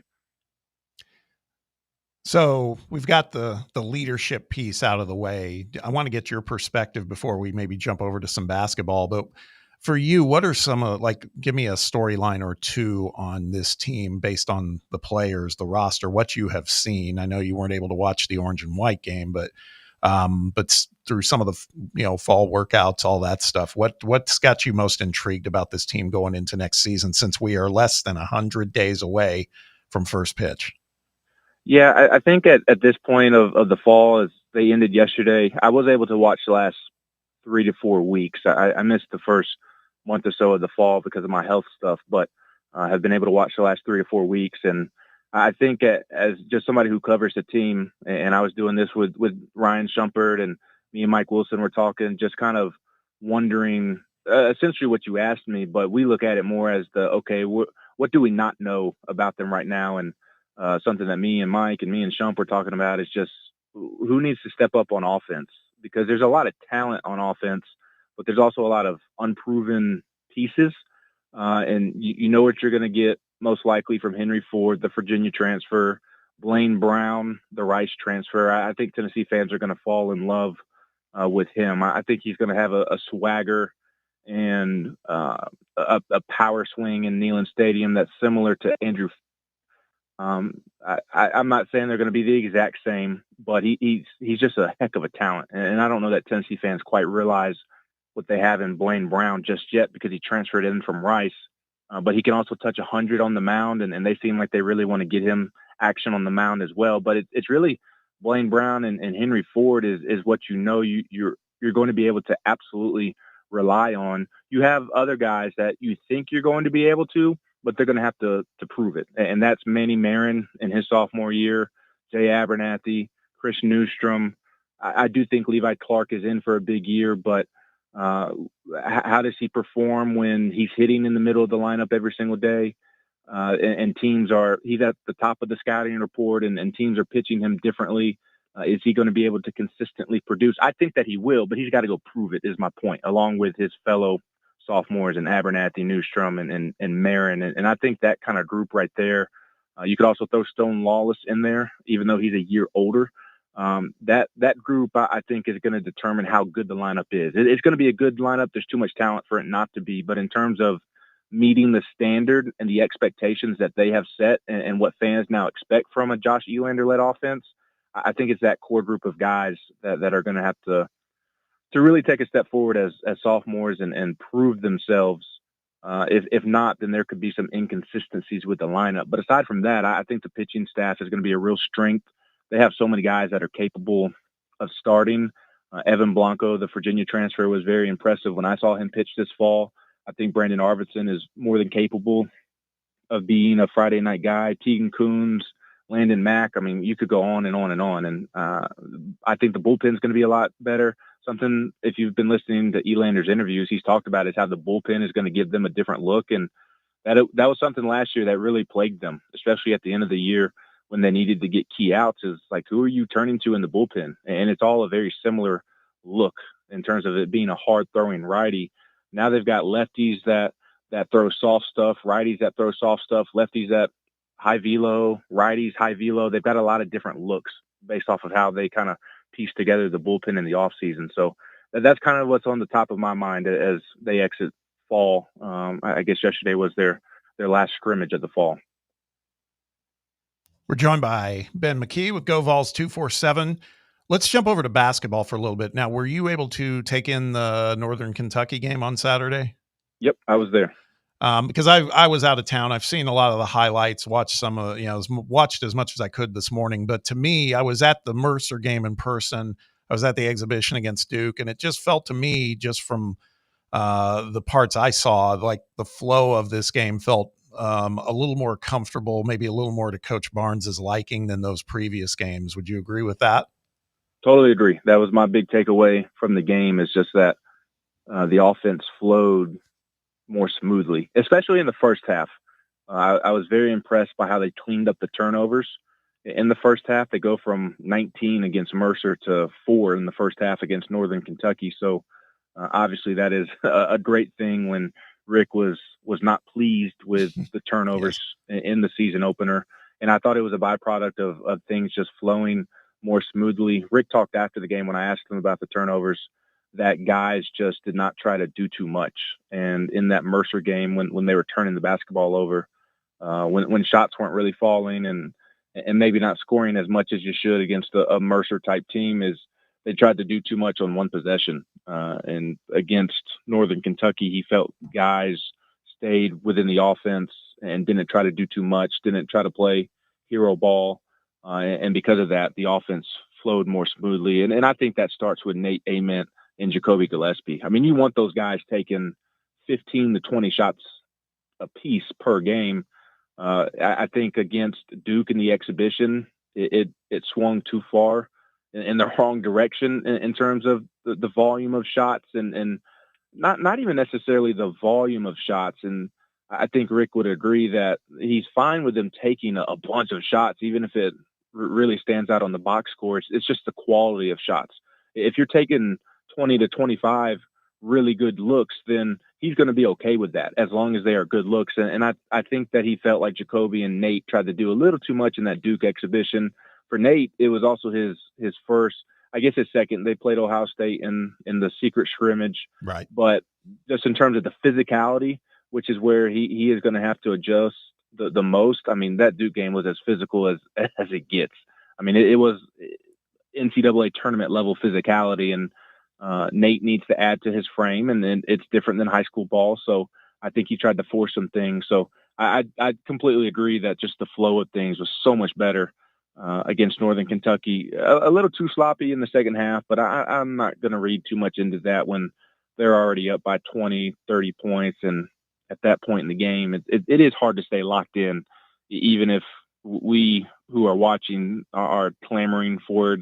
It's easier said than done when you're blowing an opponent out. So I think Jacoby and Nate set the tone for things flowing more smoothly. And I'll tell you what, I'm all in on JP Estrella. I know everybody's talking about who should be starting at the 2 and Bishop Boswell this, Bishop Boswell that. Bishop's your best two-way guy at the 2 position right now. Now, long-term, I think Ethan Berg helps this lineup's. I think the higher ceiling with the lineup is with Ethan Berg at the 2. He's just not ready yet because of how late he got here. I think the more interesting question, or the conversation that should be having more, is not who should be starting over Bishop, because I think right now Bishop should be starting. The more interesting question is who should be starting at the 4. And I need to ask Rick this week if they view JP more as a 4 or more as a 5, because I'd be starting JP next to Felix at that 4 spot over Jalen Carey and even Cade Phillips. I just think JP's ceiling is through the roof. And I talk about Tennessee fans not really knowing what they have in Blaine Brown. Maybe this is a misread of the situation on my part, but I don't know that Tennessee fans know what they have in JP Estrella as well. I mean, this is a guy that legitimately picked Tennessee over Duke and Iowa, who has had some success the last couple of years, especially with big men. He's just got excellent touch around the rim and a real post threat. You wish you had him last year, especially when you needed that post threat, but with him making those high percentage shots around the rim, I thought really helped the offense flow as well, and just gives them. We'll see. It's 2 games against by opponents, but I mean, if this team I felt lacked a third scoring option going into the season, if JP could prove to be the third scoring option throughout the season, I think that I kind of thought they were an Elite 8, Sweet 16. That was the ceiling for this team. If what we've seen from JP early on translates to SEC play and the better competition, then I think that changes the trajectory and the ceiling to certainly being a Final Four potential team. I mean, I know it was Northern Kentucky, but that we talked about this a little earlier. That 17 and 11 line caught my eye, man, with JP. And The other thing is I also noticed just every once in a while he's got, he works the two-man game really well with Cade Phillips. I mean, he's just got sense, man. You can feel it now that you're seeing him play some minutes. It's just real easy for him. And maybe that's Northern Kentucky, maybe that's Mercer. Yeah.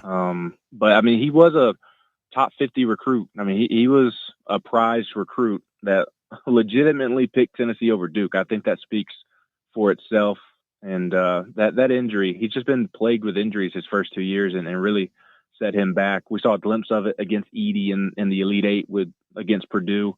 It just has looked real easy for him these first 2 games. And Tennessee had a distinct size advantage against Northern Kentucky. So maybe I'm overreacting a bit, but I'm fine with that being an overreaction for now. He looks tremendous. It looks easy, just real efficient. I think, again, if that is what they're going to get from him this season, then increase the excitement meter because I think that changes the trajectory of this team. Well, if JP's taking that spot, where does that leave guys like Jalen Carey and Phillips and Dwayne Brown? Like, that's not a lot of minutes for 2 spots in a rotation. Like, you got to assume one of those guys is going to be playing less than 10 minutes a game when we get to conference play. Who do you think that's going to be if JP is just going to take that 4 spot?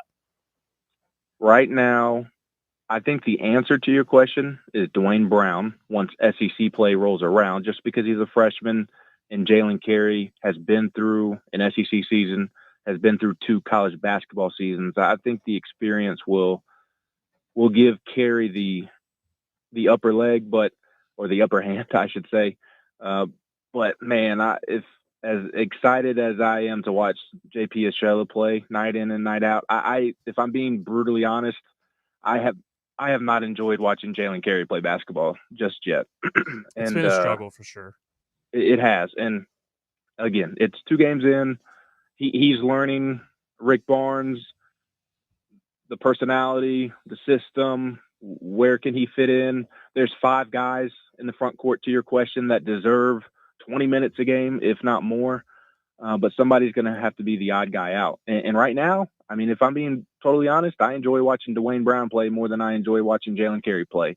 And that's not to say that I think they should sit Carey on the bench and forget about him. I think that Carey can be a real weapon for this team, especially when they get into those more physical basketball games like we saw against Duke. I mean, he's an absolute bowling ball for a basketball player. And if I remember correctly, he had 1 rebound against Duke. Isn't that correct? That's I mean, right. that can't happen at that size. It just cannot happen. And he is a guy that should have 8 to 10 rebounds a game, a night. And I know I think it was Mercer. He kind of flirted with a double-double, had 8 or 9 rebounds, and that's a great step forward. He apparently heard Rick Barnes' message coming out of that Duke exhibition, but I don't care about you grabbing 8 rebounds against Mercer as a third-year player. You don't grab 1 against Duke. That to me is just not cutting it. And I'm speaking what everybody already knows there. But right now, I'd like to see Dwayne Brown get more minutes than Jalen Carey, and I am speaking more on the offensive end because Carey has, I guess, outside of the Duke game, rebounded a little bit better than Dwayne Brown, but it hasn't been fun to watch Carey play offense. It's just been a struggle. Just seems out of sorts. Just doesn't seem to have a great grasp of the offense, and just struggling to catch the basketball, and has thrown up some shots that I just don't like around the rim. Whereas Dwayne Brown, man, he is smooth as butter. And I don't know that today's basketball players like this comparison, but as a Grizzlies fan, and maybe I'm off, but man, does he remind me of Zach Randolph, and just a mini Zebo, just kind of more of that old. He's an old school player, but more of that new school vibe to the old school player, a modern day Zebo, to where he's not, to where you can do more than just put him on the block and let him go to work. He can do more than that because he's more athletic, in great shape. But man, is stock up on Dwayne Brown and JP Estrella. And for me, and again, 2 games, we'll see what happens. I think there's a role for Jalen Carey on this team, but for me, stock has been down on him so far. Yeah, and it's kind of a similar situation with that 2-guard spot. I mean, you got 3 or 4 guys that are lining up to take that 1 2-guard spot because Gillespie's not going anywhere. Who do you like most at this point for that spot? We had Boswell played 22 minutes, obviously, last week, and he looked pretty good. You said you like Berg long-term, Troy Henderson, and Amari Abram only played 10 minutes against Northern Kentucky. Yeah, right now I like Bishop. I really like what Bishop has done these first 2 games.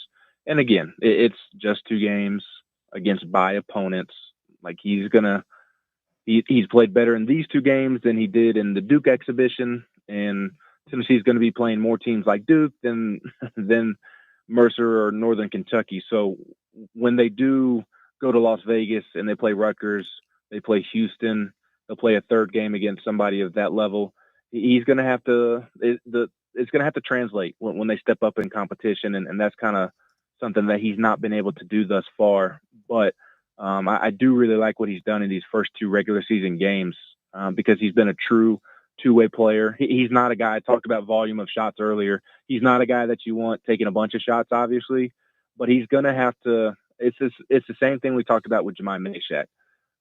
And the reason we're having a similar conversation with Bishop or Will throughout the season or his career is because, as Rick has said, he has the potential to be just as good defensively as Jemai Meshack. He really does, and I think you've already seen that early on.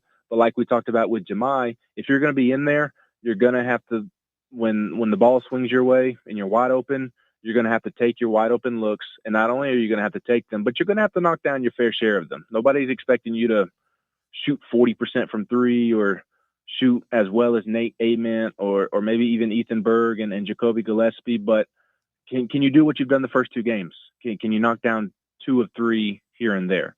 Can you knock down 1 of 2? I mean, I think if he can give you that on the offensive end, along with what he gives you on the defensive end, Rick said the other day that he's been their most consistent player on that side, then Bishop has a real role on this team. And I don't think fans have given him enough credit for how much of an impact he can have. It's no different than Jemai Meshack, in my opinion, in terms of the credit. And, of course, Bishop has a long ways to go to prove himself to the extent that Jemai did. But he can have a similar impact on this team to the one Jemai did over the course of his career. So Bishop is who I like right now just because he's having the biggest impact on the team both ways. But I do think just because Ethan Berg can give you more of a scoring punch, and like I talked about earlier, I thought coming into the season, this team lacked a third scoring option. And that is why I've kind of thought that the ceiling is highest with Ethan settling in and reaching his full potential, because he could potentially be that third scoring option. Maybe the thought process changes if JP is going to give you what he's given you thus far, and JP is the third scoring option. Then maybe that affords you to roll with Bishop longer than I initially anticipated. But I do think long term Ethan's the best option because he gives you a bit more of a scoring punch. But until he reaches that level of comfortability, I think Bishop is going to be in there because Rick has more comfort in Bishop's ability defensively and understanding the system. I like Amari Abram as well. I just think he's your classic spark plug off the bench. Troy Henderson's going to be your backup point guard, and boy, is he not afraid to let that thing fly. And he's got a pretty shot as well. Troy's going to play quite a bit just as the backup point guard. But at that 2 spot, I like Berg. I like Boswell right now. And I like Berg long term. They're certainly both going to play quite a bit. Yeah, I'm raising my hand right now as one of the skeptics of Bishop Boswell. Until recently, these last couple of games, I get it. I know how important that is to Rick. He needs that kind of glue guy, and it looks like he could fit that bill. So we're excited about that. Hey, Ben, as always, man, appreciate you spending time with us. Listeners out there, you can go find this guy's work on X at Ben McKee14, Ben McKee14, or over at GoVols247. He does a fantastic job covering it all. You just got a taste of that today with us, and we sure do appreciate you hopping on with us, and it's good to talk to you, brother. It's always good to speak with y'all. Appreciate y'all having me on, and hope y'all have a great week. You too, man. See you. Let's take a quick time out. When we return, quick little discussion about that. And we talked about that Omar Cooper catch for Indiana against Penn State. Was that the greatest game-defining catch in college football history? There might be a couple others. We'll talk about it when we return. Stick around. The Drive continues on Fan Run Radio. The Drive. Streaming worldwide at fanrunradio.com and on the free Fan Run app. This is Big Orange Country's sports talk radio superstation, Fan Run Radio, Knoxville. White Claw is taking hard seltzer to new heights with White Claw Surge. At 8% alcohol, White Claw Surge is a stronger wave of refreshment that doesn't compromise on taste. Available in 4 bold waves of flavor like ripe blackberry, citrusy blood orange, zesty natural lime, and tart cranberry. Check out your favorite retailer in-store and online for the White Claw Surge Variety 12-pack and 16-ounce single-serve cans. White Claw Surge. Please drink responsibly. Running a business, coaching a team, planning your next big event, you need more than just gear. You need SM Athletics and Logo Solutions. Custom uniforms, branded apparel, promotional products, done right, done fast, and built to show off your brand with pride. From local businesses to high schools to major universities, SM Athletics is trusted by winners. Get real service, get real quality, get noticed. SM Athletics and Logo Solutions, where your brand comes to life. Visit smathletics.com and let's build something great together. Are you tired of waiting on interest rates to drop before you start saving money? I'm Chris Burleson with University Lending Group, and I've got a better way. With a traditional closed-end mortgage, most of your payment goes straight to interest, not your balance. But with my Smart Loan, every deposit you make cuts your principal immediately and reduces interest in real time. On average, my clients pay off their mortgage in just 7 years. Call me today at 865-388-7634 or visit smartloantn.com and let's turn your income into financial freedom. NMLS number 332941. With over 60 years of experience in the industry, Merritt Garage Doors has a wealth of expertise in commercial overhead doors in the East Tennessee area. Merritt offers a wide range of door styles like sectionals, rolling steel, high speed, and sheet doors. They also supply and install a wide range of dock equipment. If your business is in need of overhead doors, no matter the type, look no further than Merritt Garage Door, Knoxville's best and most trusted overhead door company. Contact them anytime for a free estimate at 865-933-5319 or online at merrittgaragedoor.com. North Knox Siding and Windows is a complete exterior home improvement company that can help you with all your home exterior needs. If your home needs new siding, windows, doors, gutters, handrails, a deck, or a new roof, then give my friends at North Knox Siding and Windows a call at 865-689-0505. You can also visit their showroom at 5618 North Broadway. Locally owned and operated and proudly serving all of Knoxville and the surrounding areas, North Knox Siding and Windows. Online at northknoxsidingandwindows.com. Tired of waiting for the weekend or good weather to play around? From casual to committed, Back 9 Golf has got you covered. Open to the public and offering flexible membership opportunities, they offer 24/7 access to 5 different simulators, providing cutting-edge technology, instant swing feedback, fun mini games, and a wide variety of courses to choose from. Perfect for that solo round you want after work, or swing by with food and drinks for an afternoon with friends and family. No stressful tee times, no rain delays. It's Back 9 Golf your way. Book your tee time now at theback9golf.com.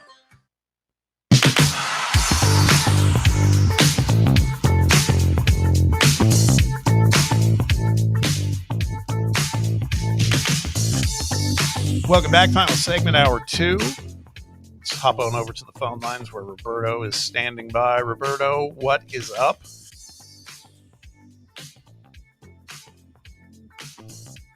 Roberto, you there? Hey, yep, I'm here now. I could hear it. I heard that. What's up, Bob? How are you guys? Doing all right. I'm holding down the fort for Russ today, who's a little under the weather, but we're having a good day. At least we're not outside. We're all under the weather today, man. There's snow on the ground. Let's go, Bob. That's Don't right. you feel at home?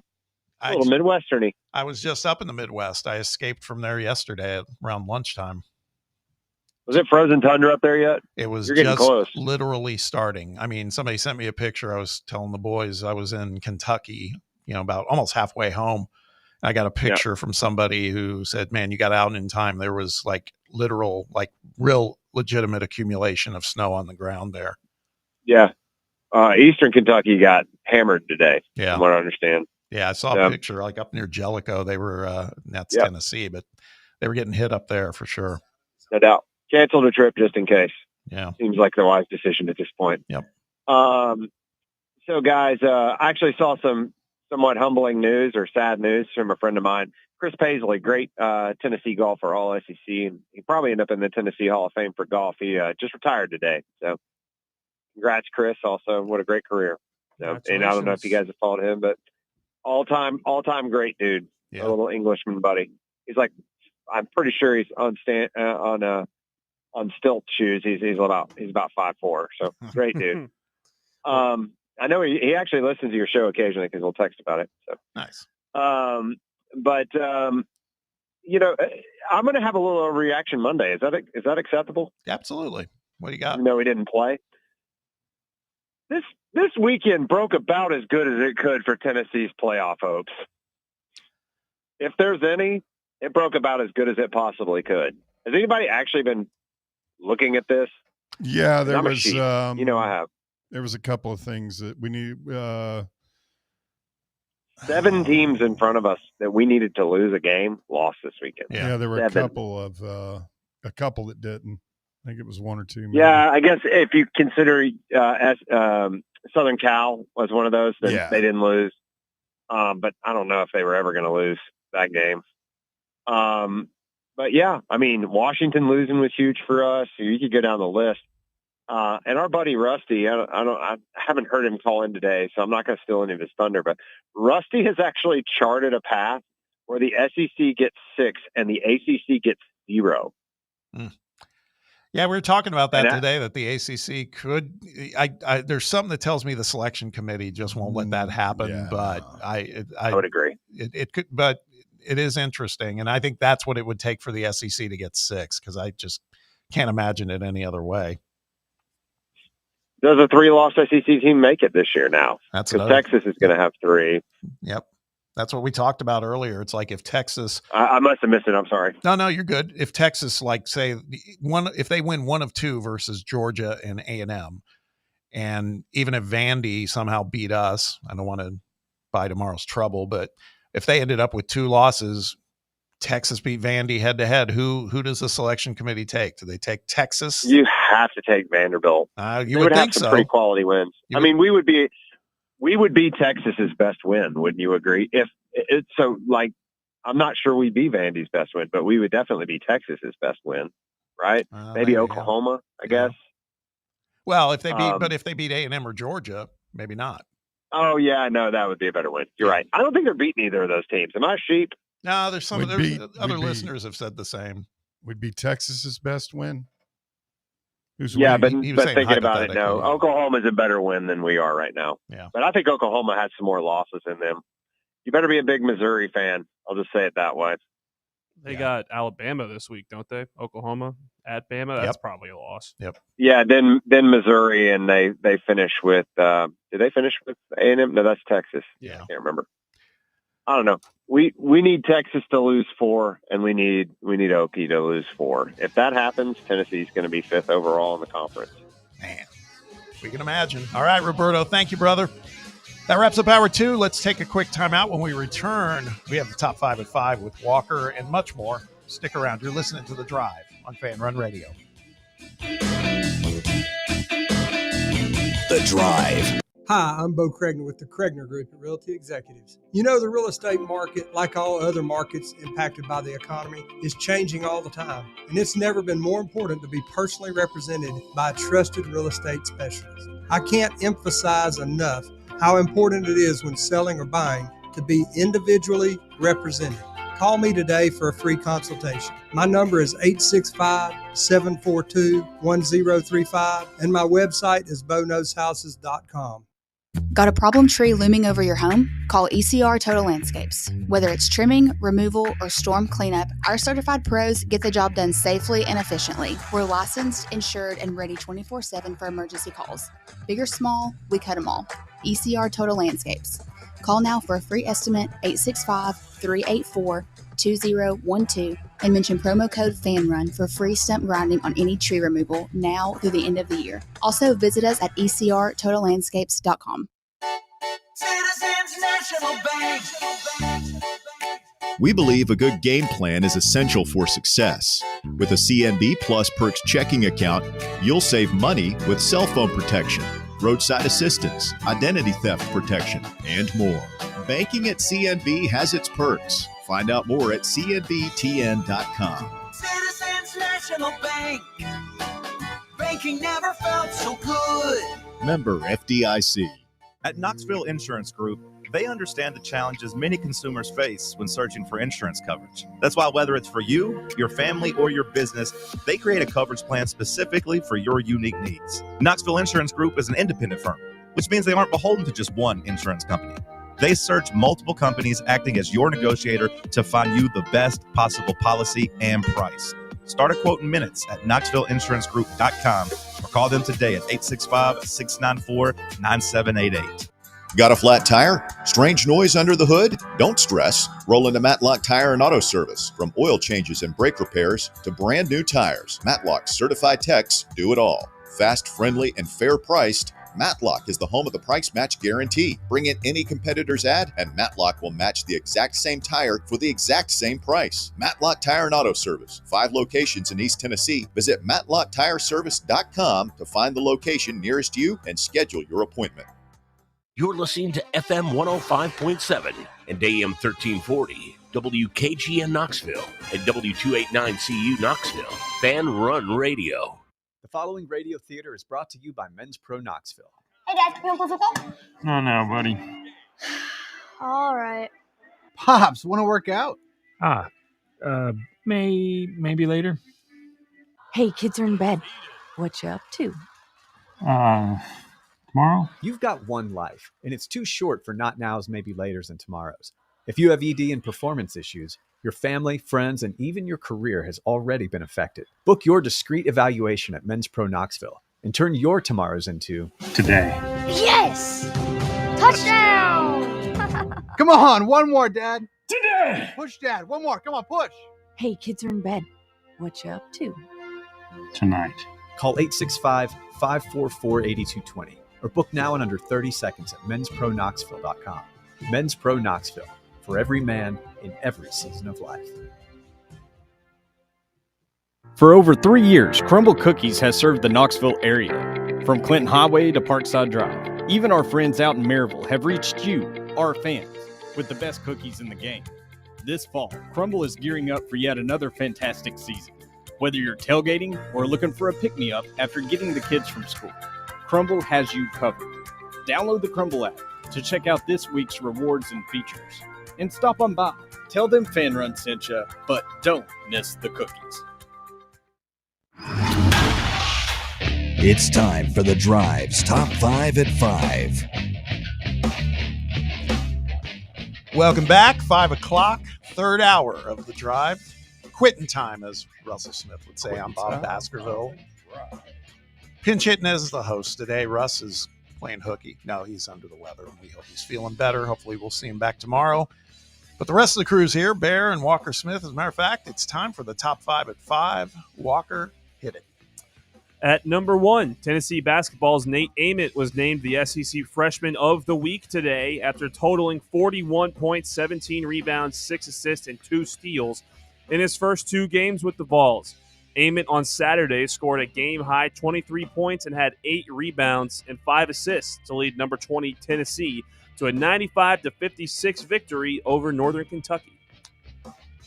Happy to see that. That's we're seeing evolution right in front of our very eyes. That was a nice game for him. And are we quad 4 until Houston?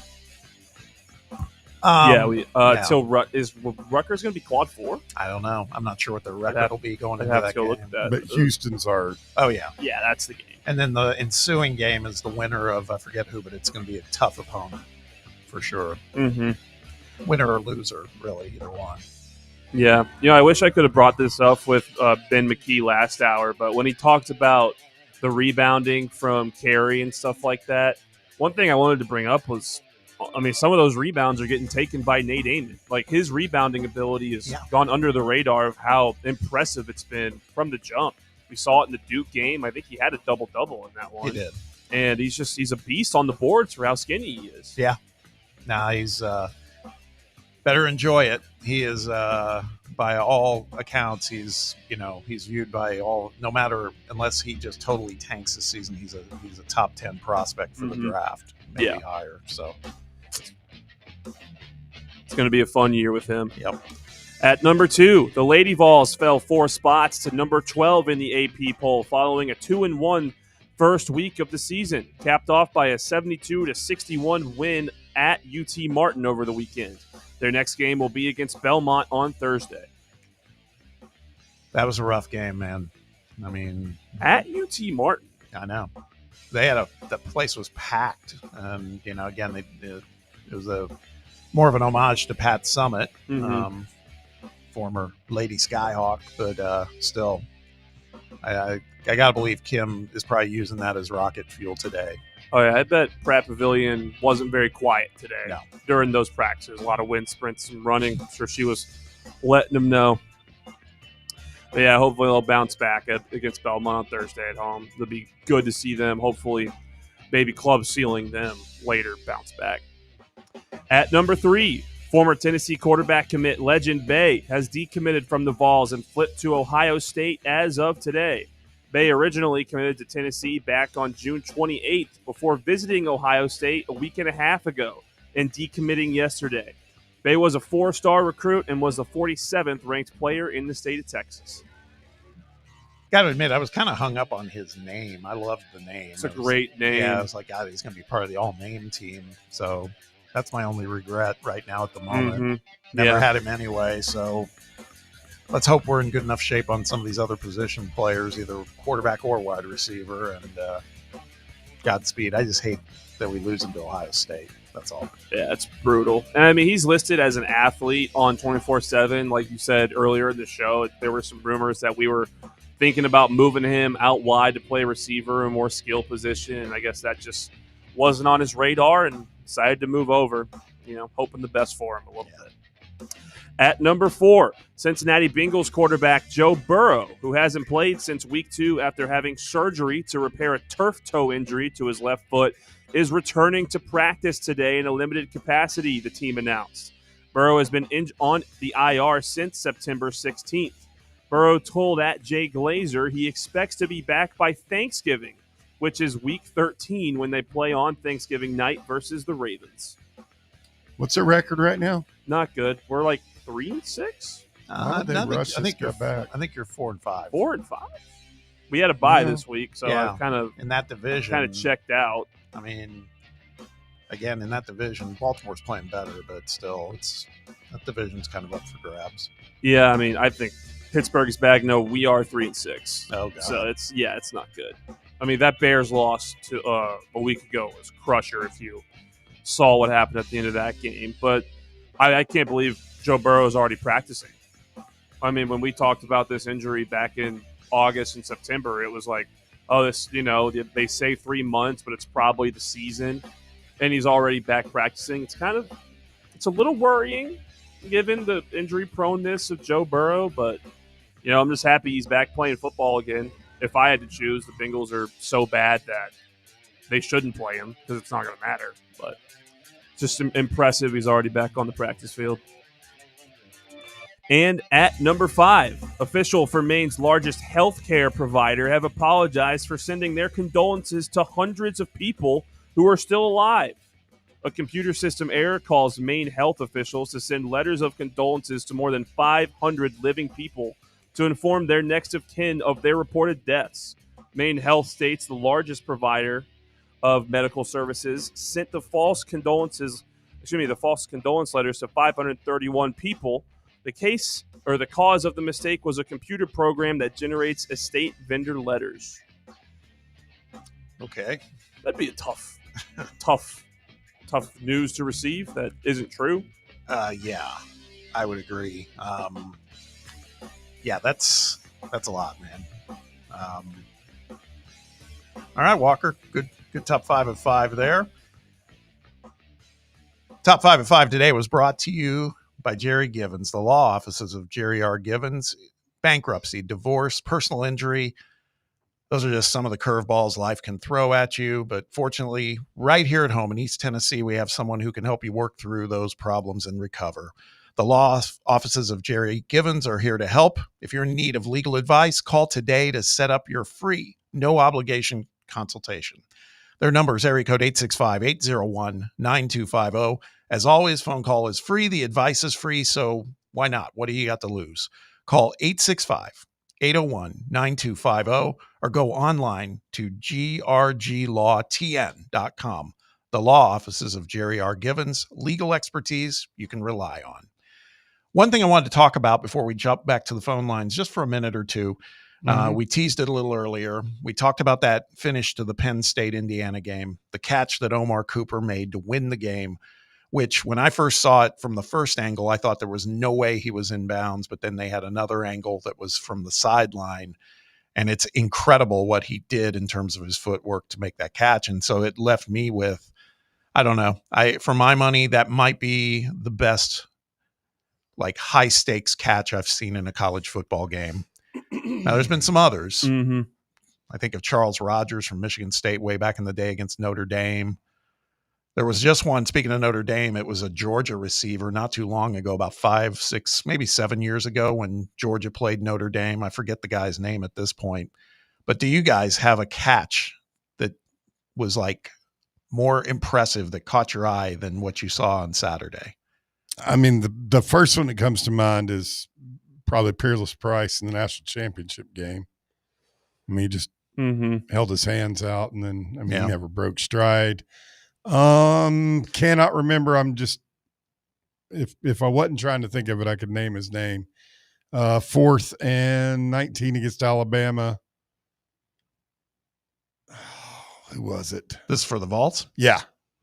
I can probably give you 3 or 4 more from Tennessee. Witten against Arkansas in the overtime. You mentioned Alabama, Tyrone Pro throw. Yeah, I feel like that's the big. Yeah, but would it be if he hadn't one. just, blistered his leg? I mean, it makes it all the more impressive. Yeah. You blow your leg up and still hold on to the ball.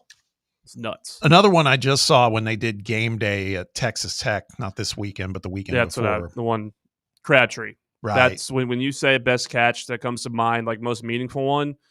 Feels like in the past 20 years, like the Crabtree one is the one that sticks out in my mind of all college football catches. It wasn't like spectacular, toe tapping, incredible like the one this weekend was, but it was monumental. It was still a really cool catch. Well, they beat number 1 Texas. Yep. And it, to your point, it was what happened after the catch, right? Yeah. It was not so much the catch was a catch, but then all the effort he made. And by the way, there was like virtually no time on the clock when he crossed into the end zone. They won the game by 1 point. So it was CJ Fate, and that's how I thought it was. I just didn't want to be wrong, but I was right in my head. It was CJ Fate, and caught that one. I don't know. I mean, it was a fantastic catch, and won him the game, no doubt about that.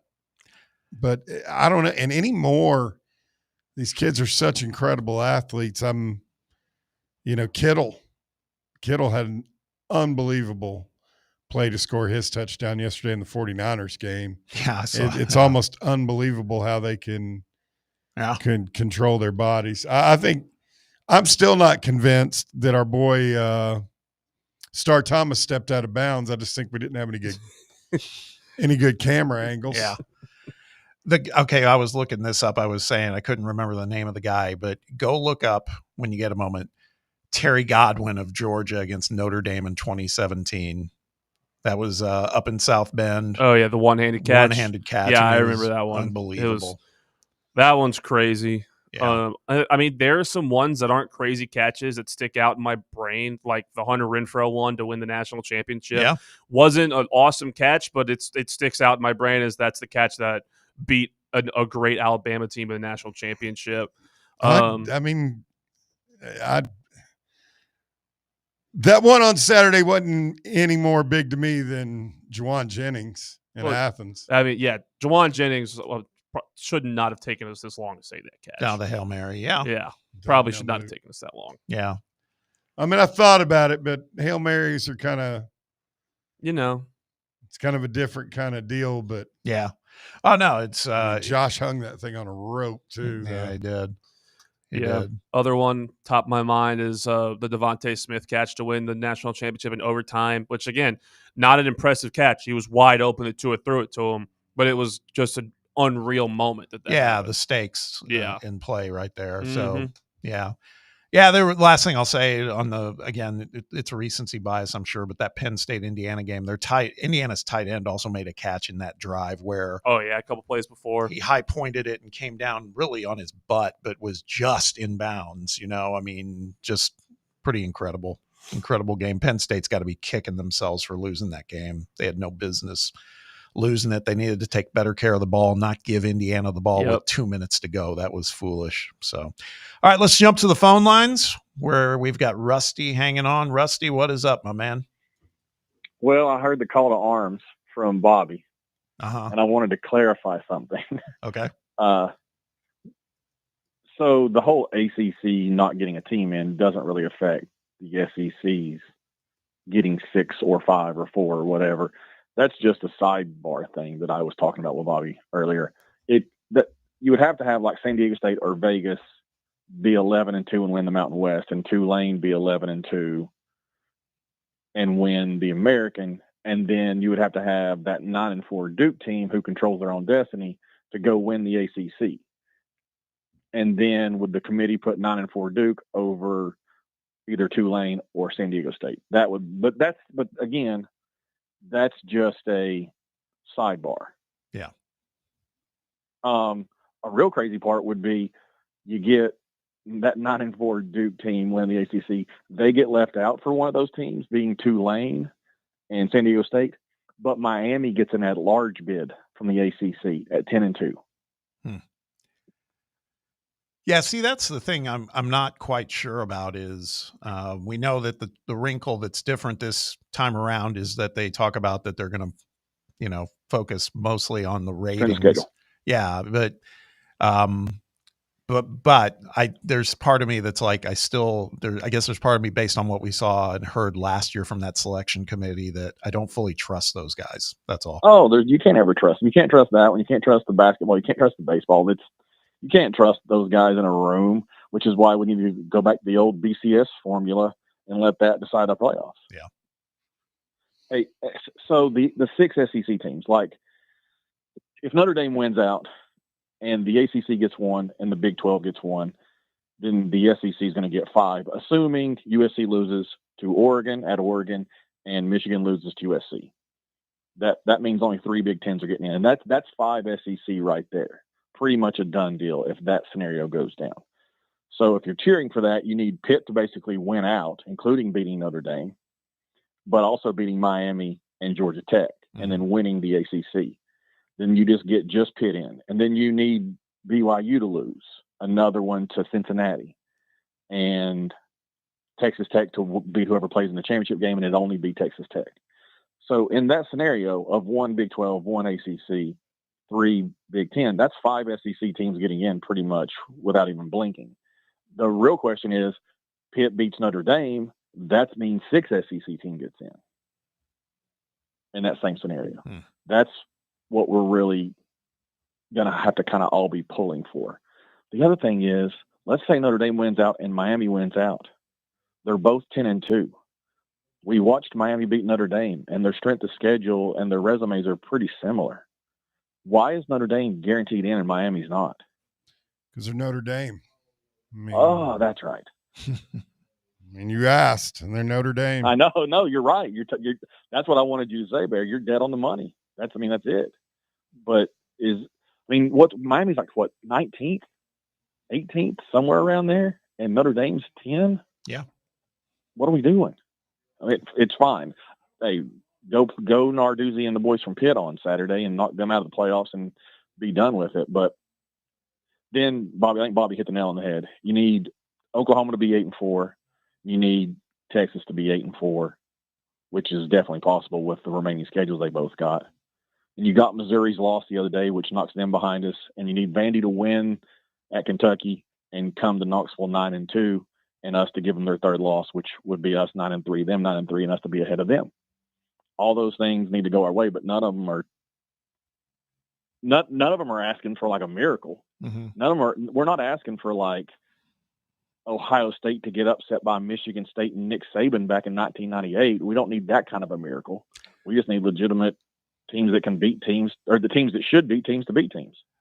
What if USC wins out though and they go 10-2? Oh, if USC, if USC goes to Eugene, then the Big Ten's getting 4 teams. Yeah, that's what I think too. But yeah, I mean, Iowa losing was huge for us. Washington losing at Wisconsin was huge for us, or anybody else that's trying to get that 5th SEC spot. Yeah, those teams losing, but you still need USC to go up to Eugene and lose. I mean, unless they go beat Oregon and somebody else gets Oregon to give Oregon their 3rd loss. I mean, there's always those kind of possibilities. They get to knock Oregon out. But really, the most realistic thing is I don't see that USC team winning a game in Eugene, and I don't see Michigan beating Ohio State for the 17th time in a row, although it would kind of be par, I guess. Yeah. All right. That's definitely food for thought, Rusty. Appreciate the call. That's a lot. I guess it could happen. There's a lot of scenarios out there. Definitely. Yeah, and we didn't even talk about what if BYU and Texas Tech meet again in the Big 12 championship and BYU wins. It's true. Is it still just one team from the Big 12 going? I don't know.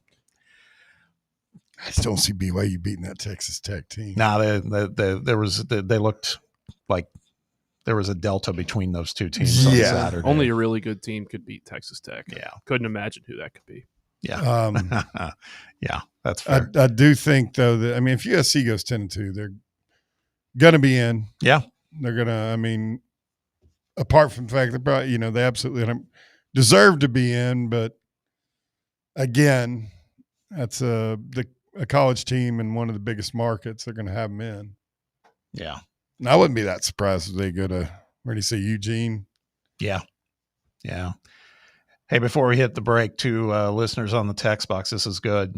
Talking about those great catches. Somebody from the 901 said a bad Tennessee team, but, and I was there for this game, I remember it, Marquez North's one-handed catch against South Carolina on the sideline in 2013. That was an unbelievable catch. And then also somebody from, another guy from, CJ Phaeton, you talked about 4th and 19, and then they said James Banks in 2003 against Florida. James Banks just made plays, man. I mean, he was literally standing there. Yeah.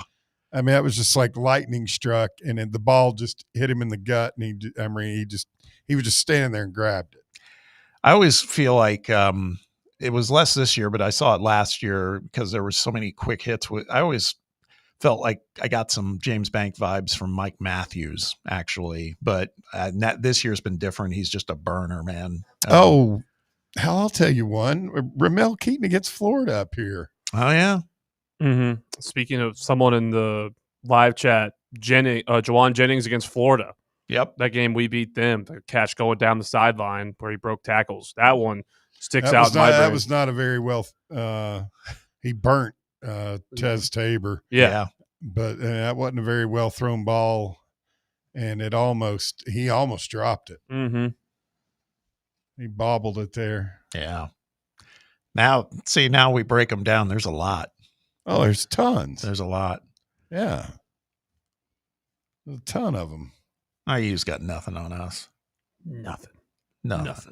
Except a team that's ranked 2nd in the country. Yeah. Who needs that? Who needs that? Yeah.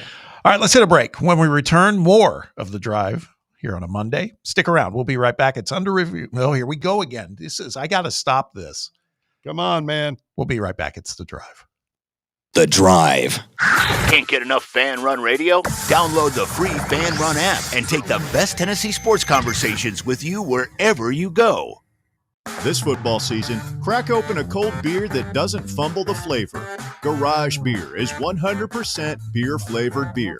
No gimmicks, just cold beer. Co-owned by the Kelsey brothers and brewed right here in the Volunteer State, Garage Beer is perfect for fall fire pits and Tennessee tailgates. So pick up a 12-pack today of the official beer of Football Fridays on Fan Run Radio. Garage Beer, 100% beer-flavored beer.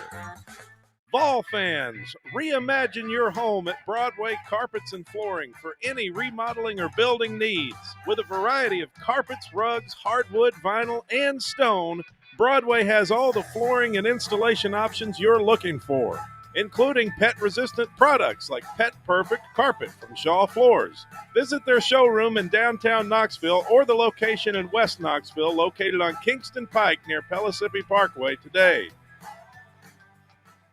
Are you a federal employee facing workplace challenges like suspension or removal? Are you concerned about your security clearance with any federal agency?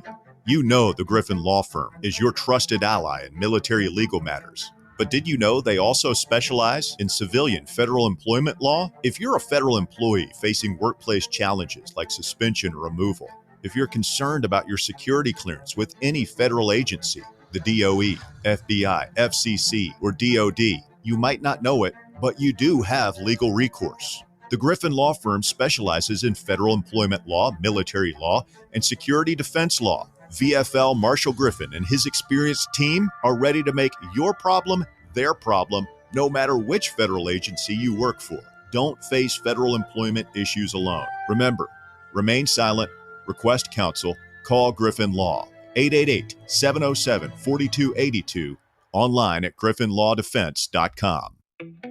Welcome to Axle Logistics, where excellence isn't just a goal, it's an energy. As a leading third-party logistics company, Axle is powered by an award-winning culture built on a work hard, play hard mentality. Here, the drive for success is contagious and hard work never goes unnoticed. Whether you're just starting out or looking to level up, Axle Logistics is the place to launch your career. Join us and take your ambition to the stars. To learn more, visit axlelogistics.com. Have you ever found yourself wishing your clothes looked brand new again? Whether it's your favorite suit, that little black dress, or your comfy winter coat, Crown Cleaners can make it happen. From stubborn stains to delicate fabrics, the expert team at Crown Cleaners uses the latest cleaning technology to ensure your clothes come back looking and feeling fresh. Visit one of their 2 area locations, Kingston Pike on Bearden Hill or South North Shore Drive near Dunkin' Donuts. Online at crowncleaners.com. Crown Cleaners, a tradition of excellence.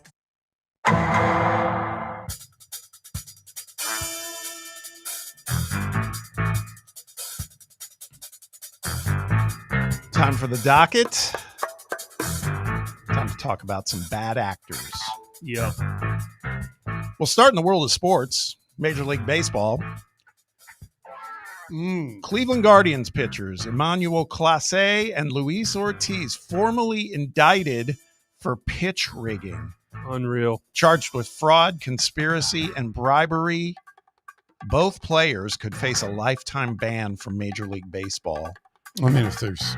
They'd be lucky if that's all they get. I would think so, too. They need to worry about maybe ending up in a federal prison, but yeah, I mean, they have to be stricken from the role. Definitely. Passed out. Mm-hmm. And what's interesting, too, is because this is all resulting in what happens with all this live betting that happens in sports betting.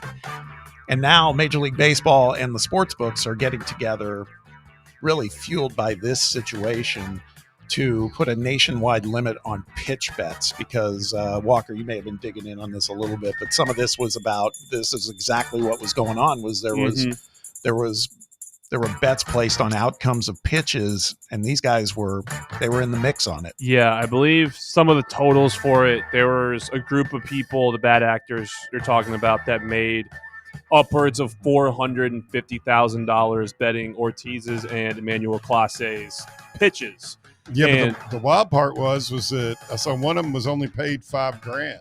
Both, I believe it was a total of $12K for the 2 of them to do this. I'm imagining they both had 7 or 8 figure contracts. Yeah, right. I mean, yeah, not as much $5,000? Luis Ortiz, but Emmanuel Clase was the best closer in the game a year ago. Yeah, lights out. Like, that's unreal. They would do that for $12,000. It makes you think there might be some other stuff going on around it, but I mean, it's just sad. It's tragic. Like, I think the total number of years they could face, like 65 years if they get called guilty on all charges. It's just so sad that this happens. Can't do the time, don't do the crime. This is dumb. I mean, jail's filled with stupid people, and these 2 guys may be some of the dumbest ones. I don't know how you think you can get away with it with as close as security, these giant, basically bookies, giant corporations as closely as they probably have security software watching bets. Oh yeah. I mean, they go just under a microscope and have AI doing that stuff now, looking for betting trends, seeing what looks off, and if something looks off, they get flagged. And like, from what I know, like the stuff that they flag, like it can be the most inconsequential change in a person's betting habits, and it'll get flagged, and someone will have to go review it. Yeah, like it's as simple as that. Like it's impossible to get away with this stuff. Give me one of those baseball contracts. I won't mess it up. Yep. Clase's current contract he was in the middle of a 5-year, $20 million contract. Yeah, 8 figures. $12K. He needs a little more money, right? That's why he did all this. It's just that's what he makes. You got a contract. That's interest for Yeah. Here's one. Getting out of the world of sports. United Airlines flight attendant admits to being 10 times beyond the legal limit. Oh my God. While on the job. 10 times. Now, wait a minute now. Yeah. You'd be a corpse. Do we have an actual BAC level? Yeah. Hold on. I'll pull that up. But yes. It was, 200. Her blood alcohol level was 216 milligram. So it's based on some sort of British metric. God. So her name was Margaret Lake. She was on an overnight flight from San Francisco to London. She apparently was experiencing isolation and anxiety. So she was over-serving herself with countless pocket rockets of vodka. Pocket, is that what you call the flight bottles? Pocket rockets? Yeah. Little shooters. I've never heard him called that. Yeah. That's a good name. Pretty good. So she got smashed on the clock. Yep, to calm her nerves was what she was saying. She had to be attended to by first responders upon landing in the UK and then taken to a hospital. No surprise. That's actually probably borderline alcohol poisoning. Yeah. She is very fortunate in the fact, well, A, she survived, and B, she somehow averted a possible 2-year prison sentence for a federal crime of, being employed in the air and doing crew member. Yeah, right. And got away with only a $2,000 fine. I'm sure she lost her job. That would be the other thing too. But not exactly. I mean, Bear, you've worked in the the hospitality world and everything else. I mean, that's like you said, that's like borderline death stuff going on there. Well, yeah. I mean, she's either has to be a hardcore alcoholic. I'd have to look at what the conversion is. She sounds like somebody that would have been a perfect fit for. She's probably blowing close to a 0.3 or something. When I said borderline, it got me thinking about Geraldo, and she'd be a good fit for borderline dangerous at one of our home games. Could you imagine? I've never come across somebody working that was supposed to be, if you push a button, they're going to come help you. Yeah. I've never had a situation where I'm dealing with somebody that intoxicated. That's a lot. That is. I had a bartender that worked for me. Was that blistered. Oh, so it was. Oh yeah, I mean we tipping on the job then. Yeah, and it was just such a busy night. And you got 600-700 people in the place, and then he lost a customer's credit card as well. Okay. And then started calling him by the wrong name. Oh no. All right. Well, it's brutal. Yeah. Maybe he needs to meet Margaret Lake. Yeah. Kindred spirits. One more.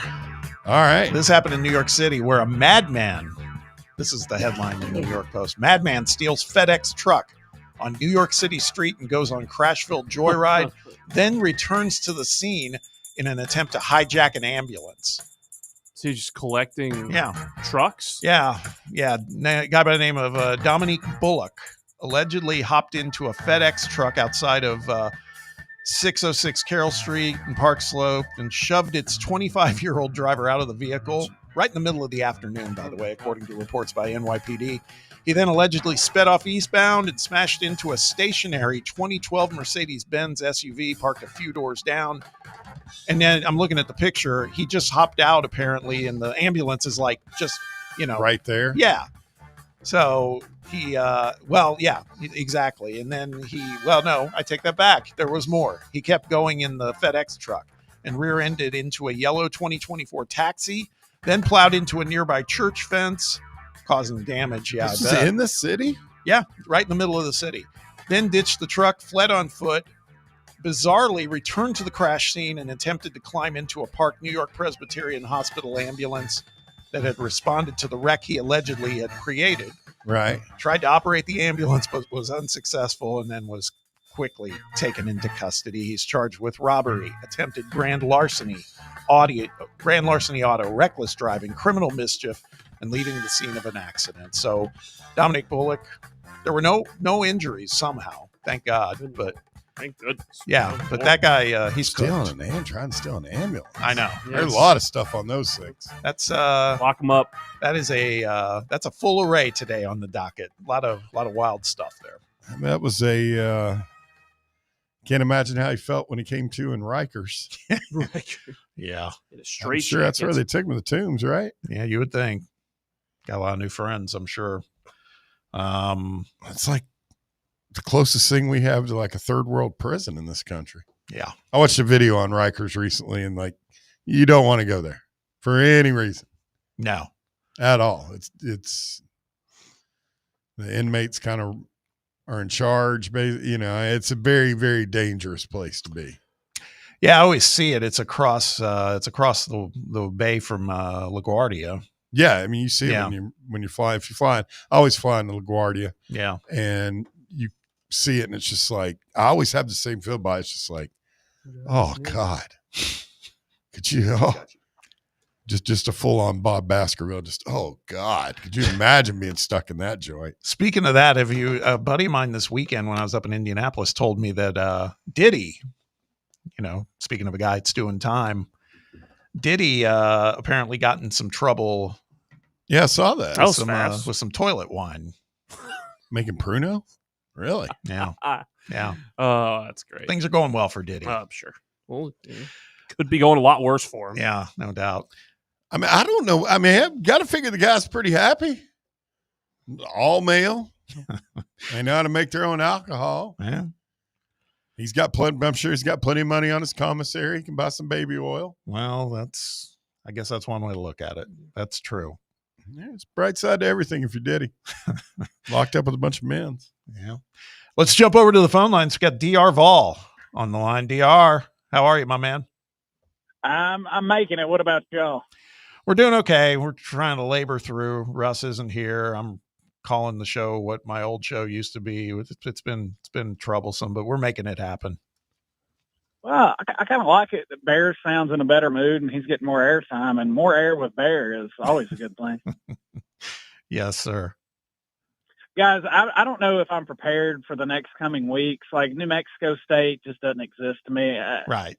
We know what's going to happen at the Swamp. I don't care what Kentucky did to them. I made the statement, appropriate or not. They can have a We Are Marshall tragedy. As long as they had 11 players, I picked them to beat us next Saturday. That's what I'm saying. Everybody's looking at me like I'm crazy. You're not crazy. I know I'm not. You're a realist. Are you just doing this? Sometimes I have these conversations with my wife, DR, where, I feel like she's taking an approach of like, it's not about a football game, but like, this is what's going to happen. I was like, why don't you think positively? And she was like, I'm just bracing myself for what really will happen. Is that that's kind of the approach you have here? No bracing to it, DR, is there?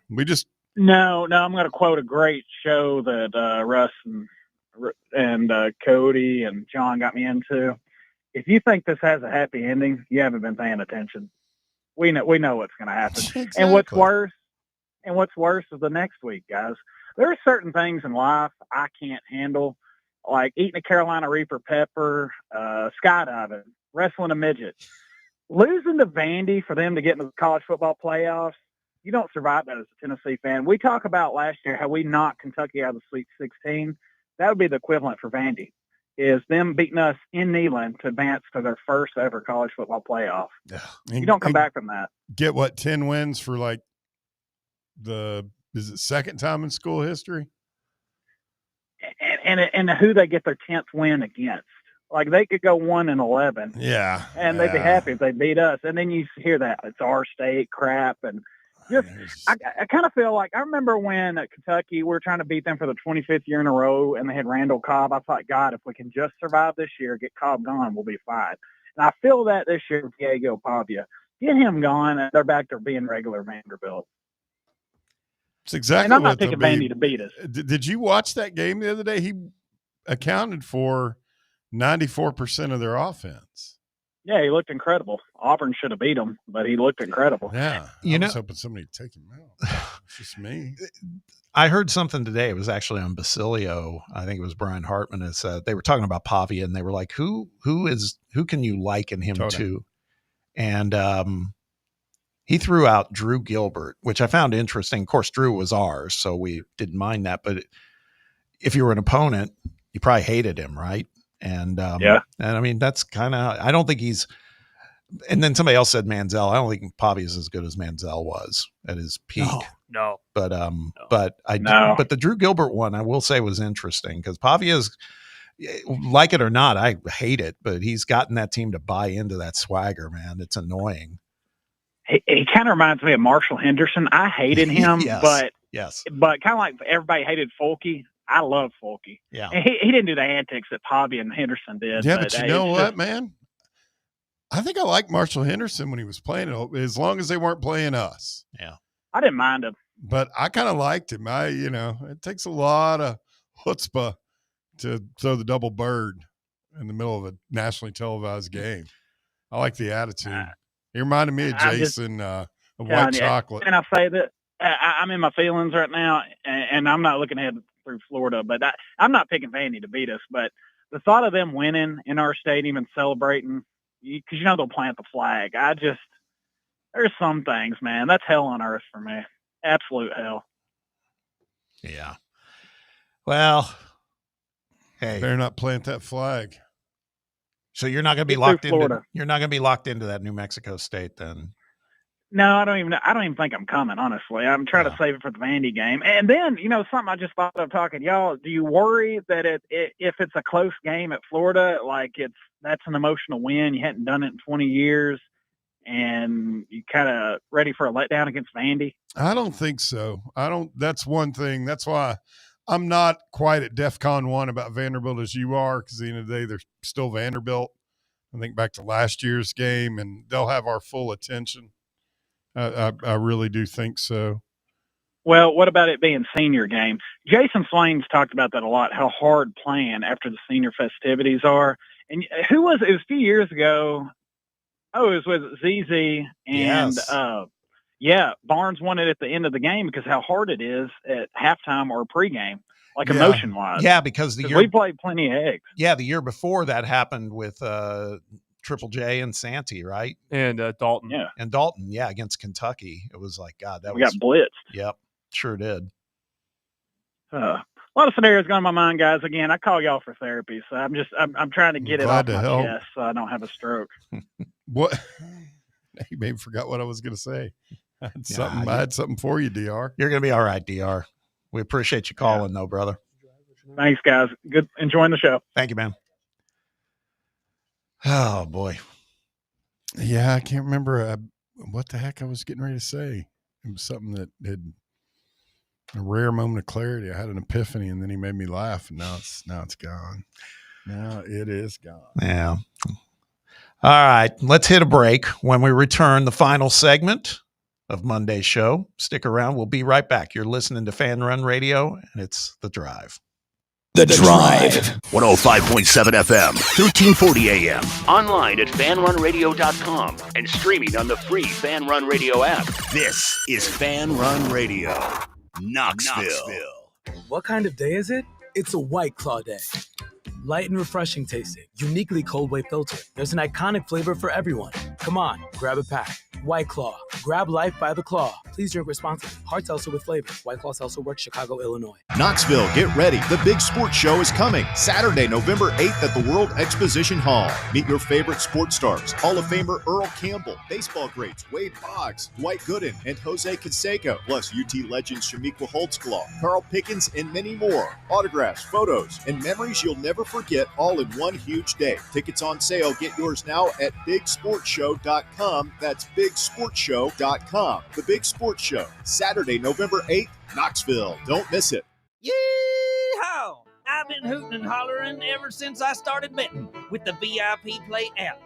VIP Play has more than 200 leagues, every bet type you can imagine, live betting and live hosts, all with 24/7 support from real live people when you need them.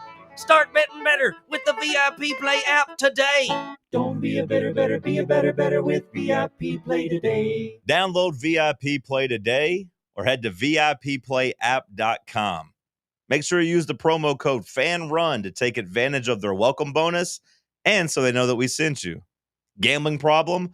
Call 1-800-88-99789.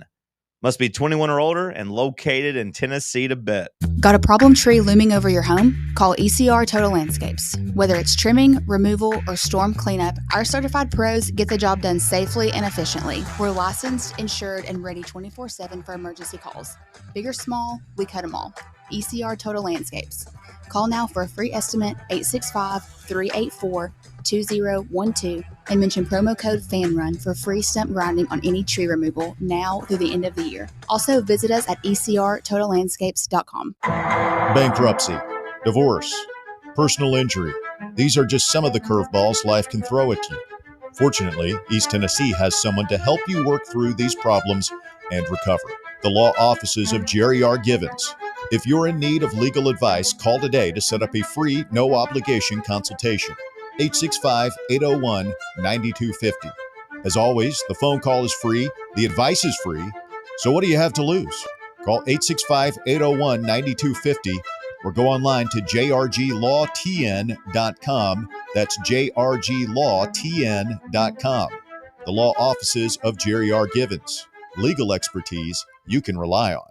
Your smile says it all, so make sure it's saying the right thing. At Knoxville Smiles, we believe healthy teeth mean happy lives. Whether it's a routine cleaning, whitening for that big event, or fixing a nagging toothache, our gentle team is here for you. With flexible hours, family-friendly care, and the latest technology, Knoxville Smiles makes every visit stress-free. Don't wait another day to love your smile. Call Knoxville Smiles today at 865-539-1776 or book online at knoxvillesmiles.com. Smile brighter with Knoxville Smiles. It's time to select the North Knox Siding and Windows High School Football Player of the Week. A lot of great players turning in big performances this past weekend, but only one can be the winner of the North Knox Siding and Windows Player of the Week. A couple of the highlights, though, players like Jason Thompson, Anderson County running back, 21 carries, 166 yards, 4 TDs, 7 catches, 109 yards, 1 TD. Good Lord. And Anderson County's 37-21 win over Volunteer. Tyreek King, shout out, Catholic High, future Vol.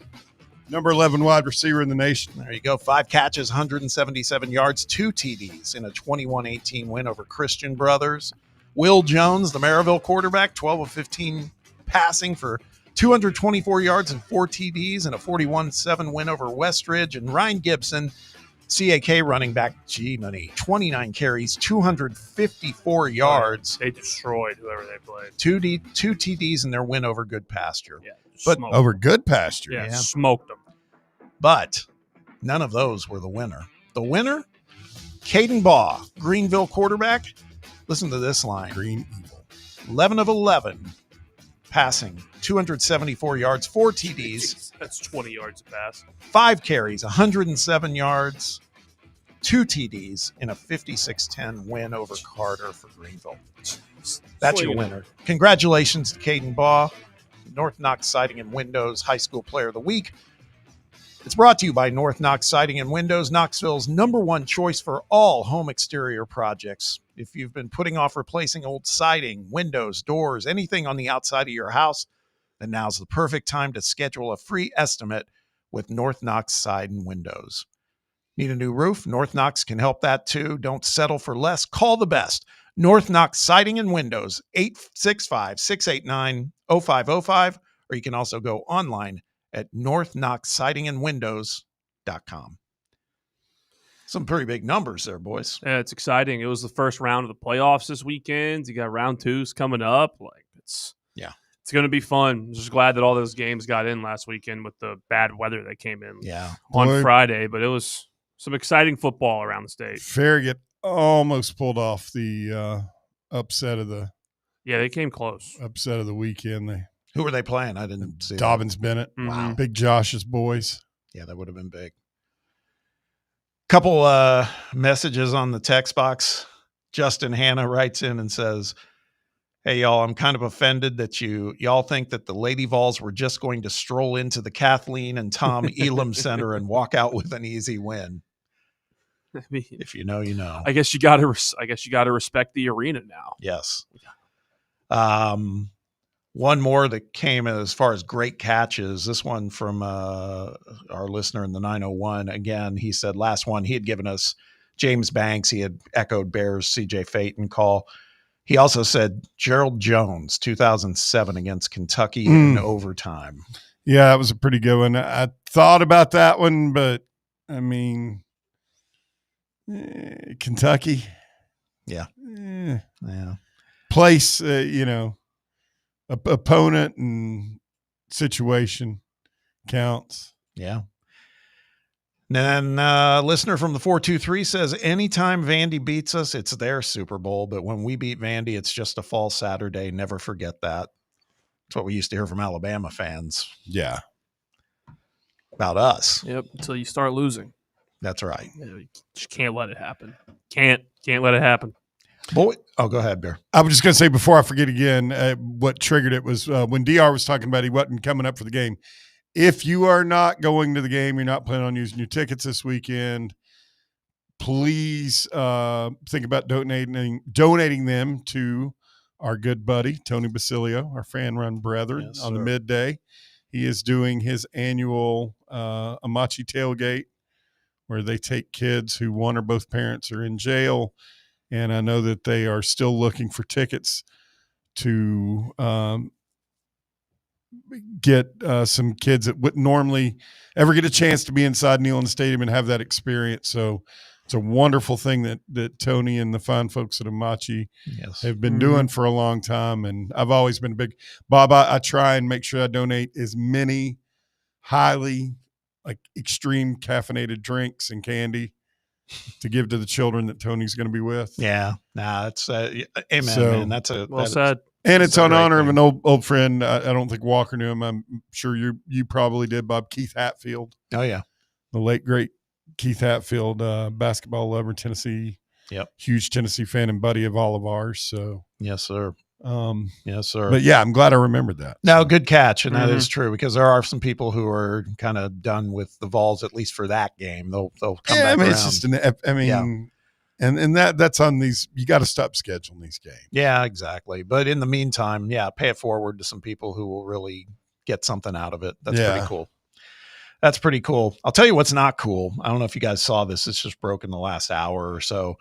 Did you see what Pat Narduzzi, Pitt head coach, said about the Notre Dame game? Did not. No. I saw it, but I was trying to pay attention, so I didn't read it yet. He was asked whether the Notre Dame game is a must-win for Pitt, and this is his response, and I quote, "Absolutely not. It's not an ACC game. I'm glad you brought that up. It's not an ACC game. I'll gladly get beat 103 or 110-10 in that game. They could put up 100 on us as long as we win the next two after that." He's not wrong. Does that get him to the championship game if he wins the next two? I think so. I think that would put Pitt in the ACC championship spot. Not quite the best way to fire up your team, I wouldn't think, but I mean, I get what he's trying to say there. Yeah. Well, it's not I think it's the second coach this weekend to win after Notre Dame for not being in a conference. Yeah. Texas Tech's head coach had a couple remarks about people not being in conferences and giving credit to BYU for joining them and all that stuff. Yeah, and I think you're right, Walker. I think there's an undertone in his comments there. It's kind of like, I'm not playing a conference team. I don't care how good they are. They chose not to play us as a conference game. So, it's one way to approach it, I would say. One way to approach it. Hey, couple good things on tap tonight on TV. If you're watching, obviously, Monday Night Football, Philly at Green Bay should be a great game, right? I need Devontae Smith to outscore Dallas. How do you say his last name? Goddard. Goddard. and Romeo dubs by 10 points. Or they can't outscore. It's possible. They don't need to outscore. The two of them cannot outscore Devontae by more than, I think it's 10 points. I'm trying, and I'm locked in a fierce struggle with Taryn Johnson from Mid-State. I had to take John Reed to the woodshed this week. Good for you. I just had to beat him by 30. It just had to be done. Yeah, just couldn't. Absolutely. Yeah. Who's leading the station league? I think it's still. It'll be me even if I lose tonight. I'm losing to Russell by 25. I got Josh Jacobs, but it's going to. He's sick. Game. Yes. You know he's sick. Mm-hmm. Now, if that he's not in here. Oh, I know. Running that. The game's not over though, man. That is true. He'll be back tomorrow probably, and he will rub it in. But fortunately, I could afford the loss. Yeah, you can, because I still have a 1-game lead even with a loss. Who's in last place? I got you. Last place is your friend Cody McClure, 2-7. Then we got a bunch of 3-6 guys, including Brandon, Brett Hollander, our guy William Pattison, Russell, and Chase Thomas. Now, some of those guys will have their 4th win. Like Russ would be one if he wins. Yeah. But Cody he's lost his game, I believe, or Cody would be the least interesting person to come in last and watch do the punch, because knowing Cody, I just figured he'd take the bus to Cincinnati and back. Yeah. Because he doesn't mind. I mean, he loves riding around and just looking at, Yeah. He loves riding the road. So, hey, real quick before we get out, I didn't know if you saw there was some, just kind of not good news. Rick Russo. I did see that. Longtime friend of the show. Just wanted to wish him all the best and our love and prayers as he begins his journey. Apparently, he has been diagnosed, unfortunately, with kidney cancer. So, and it's. I thought I read it reemerged, like he had it and it came back, and now he's got to have the kidney removed. So, good point, Bear. We wish Rick the best. Nothing. I mean, he's just good dude. Such every time you meet him, he's always just. He meets you with a smile. Yep. Super great guy. We saw him recently. I guess it was over at Covenant. Yeah, that's right. I saw him same time. Yeah. And he just always has always treated me like $1,000,000, and wish him nothing but the best. Yeah. Good luck. Definitely Rick. A mainstay here in the market. So we wish him all the best. We'll be thinking about him. All right, boys, it's time to venture out into the wilderness tonight. It's 31 degrees outside right now. It feels like 21. Boys, thanks for getting me through this. Bear and Walker, appreciate you both. Russ, God willing, we'll be back tomorrow. And appreciate you all listening to us.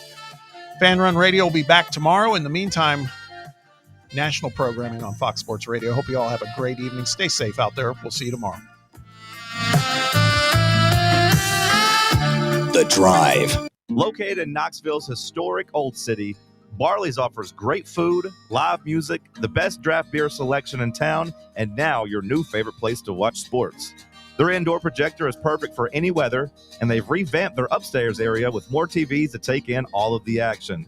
Their menu features hand-battered chicken tenders, juicy burgers, fresh salads, and the tastiest pizza in Knoxville. You can enjoy their happy hour drink specials daily from open until 6 p.m. Barley's Tap Room and Pizzeria. The following radio theater is brought to you by Men's Pro Knoxville. Hey, Dad, can we play football? No, buddy. All right. Pops, want to work out? Maybe later. Hey, kids are in bed. What you up to? Tomorrow? You've got one life, and it's too short for not nows, maybe laters, and tomorrows. If you have ED and performance issues, your family, friends, and even your career has already been affected. Book your discreet evaluation at Men's Pro Knoxville and turn your tomorrow